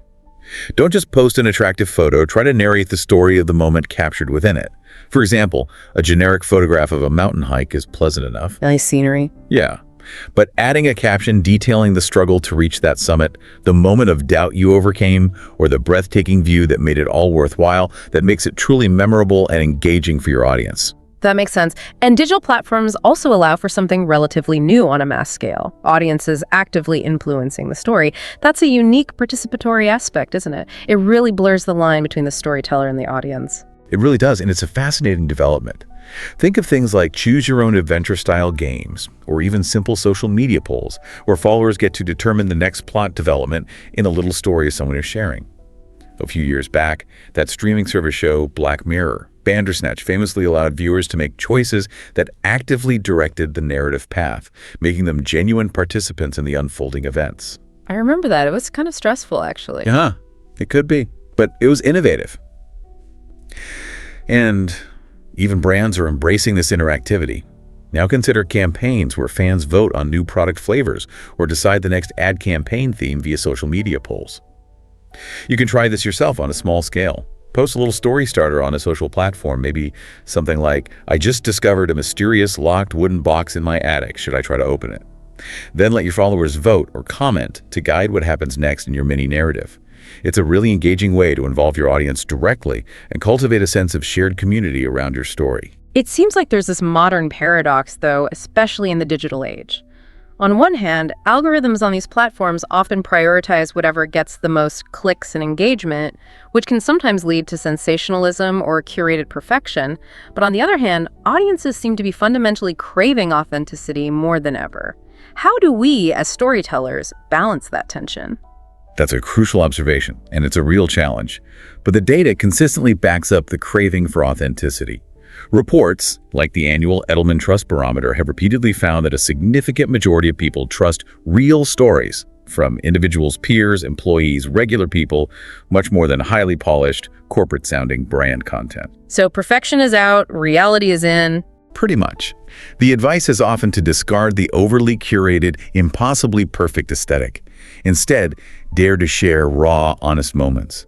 Maybe it's the behind-the-scenes glimpse of your creative process, warts and all. Or perhaps a humorous mishap you experienced. That kind of authenticity, that vulnerability that we talked about earlier, truly cuts through the digital noise.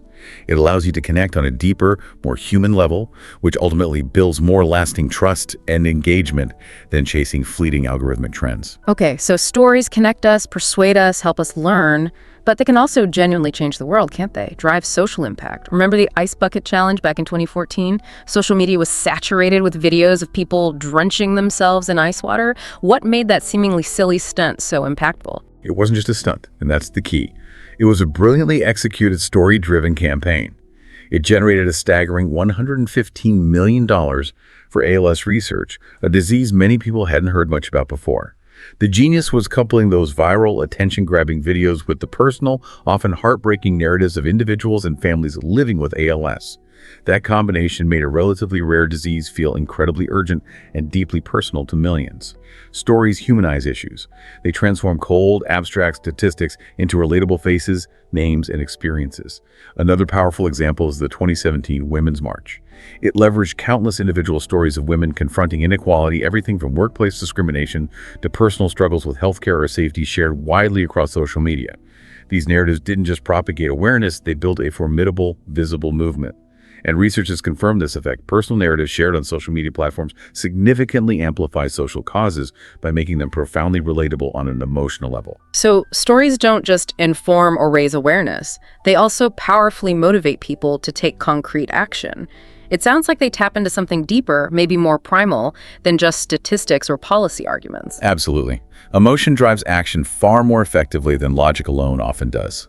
During the 2020 Black Lives Matter protests, for example, the stories shared widely on social media, harrowing accounts from George Floyd's family, narratives of everyday people facing systemic injustice, incited millions worldwide to march, contribute funds, contact legislators, or advocate for change in other ways.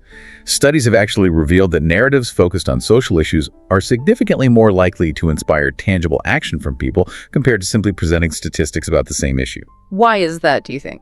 Because emotions are incredibly powerful drivers of our decisions. When you feel a genuine, visceral connection to a story, when you empathize with the people involved, you're far more inclined to actually do something about it. Brands utilize this strategically too, especially those focused on social responsibility. Think about Patagonia's environmental campaigns.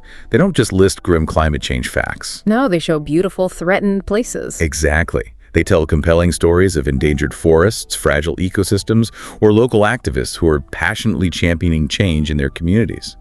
Their 2019 documentary film Artificial, about the impact of fish hatcheries on wild salmon populations, didn't just educate viewers. It motivated them to advocate for specific sustainable fishing policies.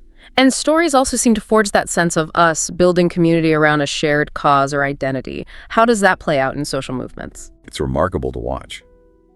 The hashtag #MeToo movement, which was originally initiated by activist Tarana Burke way back in 2006, but gained massive global traction starting in 2017, was propelled almost entirely by survivors courageously sharing their personal experiences of harassment and assault. Those individual narratives, shared under that common hashtag, didn't just raise awareness on an unprecedented scale. They fostered a powerful global community of mutual support, validation, and solidarity among survivors and their allies. By sharing your own story related to a cause you care about, you implicitly invite others to connect, to share their own experiences, and to become part of a larger collective narrative. Whether that pertains to mental health awareness, climate action, racial justice, or any form of equality. Here's something practical. If you're passionate about a particular cause, try sharing a personal account of why it holds significance for you. Post it online. Maybe encourage others to share their related stories too. You might be genuinely astonished at how effectively stories can bring people together and amplify a collective voice for change. Okay, this is all incredibly inspiring. So for everyone listening who's thinking, right, I want to do this, I want to tell better stories, ready to roll up your sleeves. You don't need to be a professional writer or speaker, just, as you said, a little practice and some heart. Let's talk about some practical steps to actually craft your stories. Absolutely. Let's get practical. Step 1, find your story. Don't feel pressured to invent something epic. Begin with something personal, something real. What's a moment that significantly impacted you? Perhaps it was a funny mishap at work, a difficult lesson you learned, maybe a small, unexpected triumph. If you're struggling for ideas, try using prompts like, "What's a time I felt truly alive?" or "When did I learn something important the hard way?" Even everyday interactions, like a brief chat with a friendly barista that unexpectedly brightened your entire day, can become a compelling little story with the right perspective and focus. Look for the small moments. Okay, so start small, start personal. What's next? Step 2, structure it simply. Don't try to build a complex, multi-layered plot right away. Utilize that classic arc we discussed. Setup, conflict, resolution, it works. Introduce your hero, whether it's yourself or someone else, and their ordinary world, the setup. Then introduce a challenge, a problem, an obstacle, the conflict. And finally, show how the situation culminates, how things change or resolve, the resolution. For example, instead of just saying, "My summer vacation was great," maybe concentrate on telling the story of that one specific night I went camping under the stars and finally confronted my lifelong fear of the dark. Keep it focused. One pivotal moment often makes a stronger story than trying to cover your entire life story in 3 minutes. Focus is key. Got it. Step 3, show, don't tell. This is classic writing advice for a reason. Rather than simply stating an emotion like, "I was nervous," actively show it. Describe your clammy hands, the profound knot tightening in your stomach, the way your voice wavered. Sensory details, sights, sounds, smells, tastes, textures, immerse people in the narrative experience. Here's a quick exercise you can try. Write a simple sentence stating an emotion, like, I was happy. Then rewrite it using a specific image or action that shows that happiness. I was happy could transform into something like, I couldn't stop grinning as confetti rained down all around me at the finish line. Much better, right? Definitely more vivid. Step 4. Practice out loud. Storytelling isn't solely about writing words on a page. It's often about speaking them. Narrate your story out loud, maybe to a patient friend, your pet, or even just record yourself on your phone. Pay close attention to where you naturally hesitate, where the energy dips, or where you might lose momentum. Then refine those sections. Voice recording apps are excellent tools for this. You'll quickly identify awkward phrasing or pacing issues that you might miss just reading it silently. Good tip. Hearing yourself can be revealing. Maybe slightly painful sometimes. Yes, but very useful. Step 5. Know your audience. This is crucial. Tailor your story, the details you include, the tone you use, the point you emphasize to who is actually listening. A story you tell your supervisor about a project setback might emphasize the valuable lessons learned and the recovery plan. The same basic story told to your friends later might lean much more heavily into the humor or the absurdity of the situation. Ask yourself, what does my audience genuinely care about? What are their interests, their concerns, their values? Highlight the elements of your story that connect most directly with them. If you're pitching a product to a potential client, make sure your story connects clearly to their specific objectives or business values. Make it relevant to them. Smart. And finally, step 6. Consider adding a call to action, if appropriate. If your story serves a particular purpose beyond just sharing, like persuading someone, inspiring action, or teaching a lesson, conclude with a clear next step for your audience. For instance, if you're sharing an inspiring story about a local community garden project you're involved in, you might end with something direct like, join us this Saturday morning, we could really use your help planting. This gives your narrative a tangible impact and guides your audience on what they can do next if they were moved by your story. Okay, those steps are really clear and actionable. But let's be real. Storytelling sounds incredible in theory, but actually doing it isn't always a straightforward path. People run into challenges. What are some common hurdles folks face when they try to tell more stories? That's a very valid point. It's a skill that takes practice. One of the biggest hurdles people often encounter is the fear of vulnerability. Sharing personal stories, especially ones involving mistakes or difficult emotions, can feel quite exposing. What if people judge me? What if I look foolish? Yeah, that fear is real. It absolutely is. The advice here is usually to begin modestly. Start with lower stakes narratives, maybe a humorous workplace mishap or a funny travel anecdote, just to build your confidence. And remember, as we discussed, that very vulnerability is often what makes stories so relatable and powerful in the first place. Research has noted time and again that sharing authentic stories, even vulnerable ones, significantly increases trust and likability. If you're genuinely concerned about oversharing, try concentrating your focus on the core lesson learned or the overarching theme of the story, rather than getting bogged down in every single raw, unfiltered emotional detail. Find the balance that feels right for you.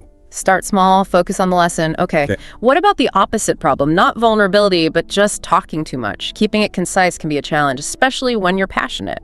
Oh yes, keeping it concise. It's incredibly easy to become verbose, to ramble on when you're excited about your subject or your story. We've all been there. A practical tip. Before you recount a story, especially in a setting where time is limited, try jotting down just the main bullet points. Who was involved? What was the core situation or conflict? Why does it matter? And how did it conclude? Then, try to adhere closely to those key points as you tell it. If you're writing the story out first, here's a tough but effective editing rule. Aim to reduce your initial draft by about 20%. This forces you to scrutinize every sentence and retain only the most impactful, essential content. Editing tools, even basic grammar checkers, can sometimes assist in identifying wordiness and tightening your prose. Cut 20%. Ouch, but probably effective. What about dealing with a tough crowd? Engaging an audience that seems skeptical or just plain distracted? Yes. Engaging a tough audience. This is where your opening becomes absolutely critical. You need to hook them immediately, right from the first sentence.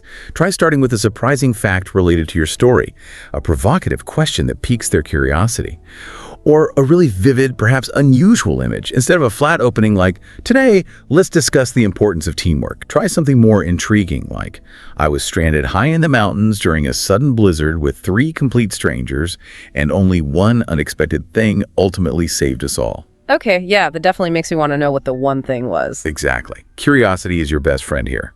It will keep them listening, at least for a little while longer. If you feel you're still losing them partway through, don't be afraid to pose a direct question to draw them back in. Has anyone here ever experienced a moment where you had to place complete trust in someone you barely knew? Make it interactive. Good tactic. And one last common challenge. Avoiding those tired old cliches, things that make people mentally roll their eyes. Right. Avoiding cliches. Overused phrases and predictable descriptions. It was a dark and stormy night. At the end of the day, thinking outside the box tend to make your storytelling feel lazy and unoriginal. They just make eyes roll. Strive actively to discover fresh, specific ways to describe your narrative elements. Instead of falling back on, "I was really tired," try something more evocative like, "My eyelids felt as though they were weighed down by tiny bricks." Anto Cup. A great way to improve this is simply to read widely. Pay attention to how exemplary storytellers, novelists, journalists, even great speakers paint vivid, original pictures with their words and craft truly unique phrasing. You can learn a lot by observing the masters. So we've talked a lot about storytelling as a universal human trait, but the way we tell stories isn't necessarily universal, is it? It seems like it can vary significantly across different cultures. This brings up some fascinating cultural nuances. What's one of the most striking differences you've observed? That's a really important point. Storytelling is universal, but its forms and conventions definitely aren't. One of the most striking differences often lies in the emphasis on oral versus written traditions. In many African, indigenous, and other traditionally oral cultures, storytelling is often a deeply communal, interactive act. We mentioned the griots in West Africa. They typically perform stories incorporating music, call and response, and active audience participation. It's a shared, dynamic, live experience. In contrast, Western storytelling traditions, while having oral roots, often place a much heavier emphasis today on written or visual media novels, films, television, which can sometimes be a more solitary or passive experience for the audience member. So if you're sharing a story globally, it's worth considering your audience's likely preferred mode of engagement. Some might resonate more with the podcast format like this, others might prefer a written blog post or visual video, depending partly on their cultural background and expectations. That makes sense. What about the content itself, the themes or symbols used? Big differences there too, in symbolism and themes. Different cultures often emphasize distinct values and narrative patterns. Many traditional East Asian stories, for instance, might focus heavily on themes of social harmony, filial piety, collective well-being. Think about tales of familial duty in Chinese folklore. Western stories, on the other hand, frequently highlight themes of individual heroism, personal transformation, the lone protagonist overcoming external obstacles like the classic archetype of the lone cowboy or the self-made entrepreneur. It's crucial to be mindful of these potential differences when crafting narratives for diverse audiences. A standard hero's journey plot structure, for example, might not resonate quite as strongly or be interpreted in the same way in a culture that places a higher value on community interdependence than on individual achievement. Interesting. The default hero isn't always the default. What about something like humor? That seems tricky. Oh, humor and tone are notoriously challenging to translate effectively across cultures. What's considered hilarious slapstick in one culture might be seen as childish or even offensive in another. Sarcasm, irony, wordplay, these are often highly culture-specific. It's generally wise to do some research on cultural norms regarding humor, or perhaps test your story with a small, diverse group first, if possible, to avoid unintentional missteps or misunderstandings. When in doubt, leaning on more universal emotions like hope, joy, empathy, or gratitude might be a safer bet, as these tend to transcend specific cultural boundaries more easily than humor does. Good advice. Tread carefully with jokes. And critically, what about respecting the stories of other cultures? Absolutely critical. This is about respecting cultural narratives. It's essential to exercise caution and sensitivity regarding the appropriation or misuse of stories originating from cultures that are not your own. If you are sharing a story inspired by or drawn from another culture, it's imperative to properly credit its origins, ensure you understand its context and significance within that culture, and diligently avoid perpetuating harmful stereotypes. For example, don't simply borrow indigenous myths or spiritual figures just because they seem cool or exotic without a genuine understanding of their often sacred context and meaning to the people they belong to. Ethical storytelling, as studies in cultural studies emphasize, absolutely respects cultural ownership and context. It's about building bridges of understanding, not just extracting content. That's a really vital point about ethical storytelling. And speaking of evolution, storytelling is clearly evolving at an unprecedented pace right now, largely fueled by technology. What does the future hold? What are some of the emerging trends we should be watching? The future looks incredibly dynamic, maybe even a bit dizzying. One major trend is the rise of virtual and augmented reality storytelling. Imagine truly stepping inside a story, not just watching it on a screen. Virtual reality, VR, and augmented reality, AR, are making this a tangible experience. VR documentaries can allow you to walk through a refugee camp, explore the surface of Mars, or inhabit a fantastical world. AR applications can overlay interactive stories onto the real world around. You think historical reenactments popping up at a museum, or product information coming alive in a store. Wow, total immersion. Exactly. Major tech companies are investing billions in developing these immersive storytelling platforms. This could genuinely revolutionize fields like education, therapy, training, and of course, entertainment. Some industry watchers predict that by 2030, immersive VR storytelling experiences could be as commonplace in homes as streaming movies are today. Okay, that's mind-bending. What else? AI seems to be everywhere. Indeed. AI-powered storytelling is another huge area of development. Artificial intelligence is fundamentally changing how some stories are conceived and created. Writers are already utilizing AI tools to help brainstorm plot ideas, generate character descriptions, or even refine dialogue. Filmmakers are using AI for complex visual effects generation or even creating synthetic actors. However, and this is crucial, AI, at least currently, doesn't replace the essential human spark. Genuine emotion, lived experience, authentic perspective. That still originates from you, the human storyteller. The future here will likely see a sophisticated blend of AI efficiency combined with profound human creativity, perhaps AI generating initial drafts or visual elements, which are then refined, shaped, and imbued with meaning by human writers, artists, and directors. So AI as a tool, not necessarily the artist itself. That seems to be the most likely path, at least for compelling, meaningful stories. Another trend is collaborative storytelling. Online platforms are increasingly enabling audiences not just to consume stories, but to actively co-create them. You see writers posting chapters of a novel online and letting readers vote on upcoming plot twists. Interactive digital games allow players to significantly shape the narrative outcomes in real time based on their choices. This ongoing democratization of storytelling empowers almost everyone to be a storyteller, blurring that traditional, rigid line between the sole creator and the passive audience.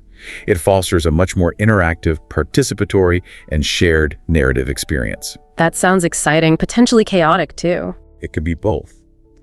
And finally, woven through all of this is the growing importance of ethical storytelling in a digital world. As stories travel globally and instantly, and as technology advances, ethical considerations become absolutely paramount. The rise of sophisticated deepfakes, AI-generated content that's almost indistinguishable from reality, raises significant, urgent questions about authenticity, truth, and the potential for misinformation. Recent reports have cautioned that skillfully manipulated stories, particularly AI-generated ones, could rapidly spread false narratives or propaganda if not diligently checked, verified, and flagged. So storytellers moving forward will need to constantly navigate this complex terrain, balancing innovative creative possibilities with a crucial commitment to transparency and accountability, ensuring audiences can trust the narratives they encounter and distinguish fact from fabrication as much as possible. That's a huge responsibility for creators and platforms alike. It's a fascinating, maybe slightly unnerving glimpse into the future. But let's bring it back to the present for a moment and look at some concrete, real-life examples of storytelling done exceptionally well. Seeing it in action can really illustrate the power. Absolutely. Let's look at a few quick case studies. First up, Nike's Just Do It campaign. This iconic campaign is far more than just a catchy slogan. It's a powerful, enduring storytelling apparatus. Nike's advertisements rarely just focus on selling athletic footwear. Instead, they consistently narrate compelling stories of athletes, famous ones and everyday ones, surmounting formidable obstacles, pushing their limits, finding their courage. Think about the Colin Kaepernick ad from 2018, focusing on courageously standing up for your beliefs. Yeah, that one sparked a lot of conversation. It certainly did. By inextricably linking their brand to these powerful universal themes of courage, perseverance, and achieving the seemingly impossible, Nike forged a narrative that resonates deeply and globally. The key lesson here is powerful. Align your story with core human values that your audience genuinely cares about and aspires to. Second example, Malala Yousafzai's advocacy. Malala's story, a young Pakistani girl shot by the Taliban simply for bravely pursuing an education, could easily have been framed solely as a profound tragedy. Instead, she and her supporters transformed it into a potent global clarion call, advocating for girls' education worldwide. Her memoir, I Am Malala, and her incredibly impactful speeches, particularly at the United Nations, masterfully employ her personal story to render a complex global issue deeply accessible, urgent, and incredibly moving. Her 2013 UN speech, where she spoke not of revenge, but of her recovery and unwavering resolve, one child, one teacher, one book, one pen can change the world, inspired millions globally. The powerful lesson. Authentic personal stories possess the unique ability to humanize vast, complex issues and drive monumental positive change. Her story is incredibly powerful. Truly. And a third, very different example, Dove's Real Beauty campaign. Launched way back in 2004, Dove's groundbreaking campaign made a strategic shift away from merely selling soap using conventional beauty standards. Instead, it started eloquently telling stories focused on challenging narrow beauty ideals, boosting self-esteem, and celebrating authentic, diverse beauty. Their Real Beauty Sketches video from 2013, where women describe themselves to a forensic sketch artist versus how strangers describe them, went massively viral, accumulating tens of millions of views globally. I remember that one vividly. It was quite moving. It struck a real nerve. By focusing on relatable stories from real women, rather than unattainable ideals, Dove cultivated profound trust and enduring loyalty among his consumers. The takeaway here is clear. Authentic, relatable stories that tap into genuine human insecurities and aspirations consistently outperform overly polished, conventional advertisements in building lasting connection and brand affinity. Those are great examples of storytelling hitting the mark. Okay, so for everyone listening who's fired up now and thinking, how can I get better at this? Let's offer some concrete, actionable exercises to help you truly hone your storytelling craft. Excellent idea. Let's get practical. First, try exercise 1, the 5-minute story. Simple, quick, no pressure. Set a timer for just 5 minutes. In that time, quickly write or outline a story about a recent experience. Maybe a humorous moment at work, a small challenge you overcame, something interesting you observed. Just focus on hitting that basic narrative arc. Setup. What was the situation? Conflict. What happened? What was the challenge? Resolution. How did it end? Then, if you feel brave, share it with a friend and ask for quick feedback. What part caught their attention most? Where could it be clearer? Low stakes, quick practice. Nice. Right. Next, exercise 2. The emotion swap. This one helps you master that show, don't tell technique. First, compose a very short story about a genuinely joyful moment you experienced. Then, rewrite that same basic story, but this time aim to convey deep sadness or perhaps fear, altering only the specific sensory details, the character's actions, and the overall tone. For instance, a sentence like, "I smiled broadly at the bustling party," could become something like, "My smile felt rigidly plastered on," a grimace really, as the noisy room seemed to spin disconcertingly around me. See how changing the descriptive details completely flips the emotion. Yeah, that's a great way to practice manipulating tone and detail. For exercise 3, the one-sentence hook. Challenge yourself to craft just a single, compelling opening sentence for a story that immediately grabs attention and makes people want to know more. A strong example might be something like, "The day I accidentally found a stranger's detailed diary hidden inside my own backpack, my ordinary life turned completely upside down." Try posting your best one-sentence hooks on social media and just observe how people react. Their engagement, or lack thereof, will tell you pretty quickly if you've landed that hook effectively. Ooh, I like that challenge. Right. Short, but powerful. And finally, exercise 4, story swap. This is a great interactive one. Pair up with a friend, colleague, or family member. Agree on a simple common theme like a time I took a significant risk or an embarrassing moment I survived. Then each of you share your personal story related to that theme. As you listen to your friend's story, pay attention. How does their individual style differ from yours? What specific parts of their story make it particularly impactful or memorable? This exercise is fantastic for building empathy, observing different techniques, and sharpening your own storytelling instincts by getting immediate feedback and comparing diverse perspectives. Those are fantastic, practical exercises anyone can try. So as we wrap up this deep dive, what's become incredibly clear, journeying from ancient campfires right up to today's flashing digital screens, is that storytelling is far more than just a useful skill. It's arguably the inherent human superpower. It's fundamentally how we make sense of this often chaotic world, how we forge deep connections with others, and how we effectively inspire action and change. Whether you're sharing a simple personal anecdote with your family, pitching a groundbreaking new idea at work, or just crafting a quick post online, stories are your most powerful tool to cut through the overwhelming noise of model life and leave a genuine, lasting mark. And remember, it's not really about achieving technical perfection or becoming some master orator overnight. It's fundamentally about being genuinely human, sharing a piece of your experience, and connecting with the experiences of others. That truly sums it up beautifully. And it raises an important final question for everyone listening. What's your story? What's a story only you can tell? Maybe try telling one today, even if it feels small or insignificant. Perhaps it's about that time you missed your bus and ended up stumbling upon something truly unexpected and wonderful down a side street. Or maybe it's about the precise moment you realized what genuinely matters most to you in life. Share it. Share it with a friend, a colleague, maybe even bravely post it online for the world. You might be genuinely amazed at how even a simple, honestly told story can spark a connection, evoke a knowing laugh, build a bridge of understanding, or even sometimes initiate profound change. Keep practicing, keep sharing those stories, and watch how they start to illuminate the world around you.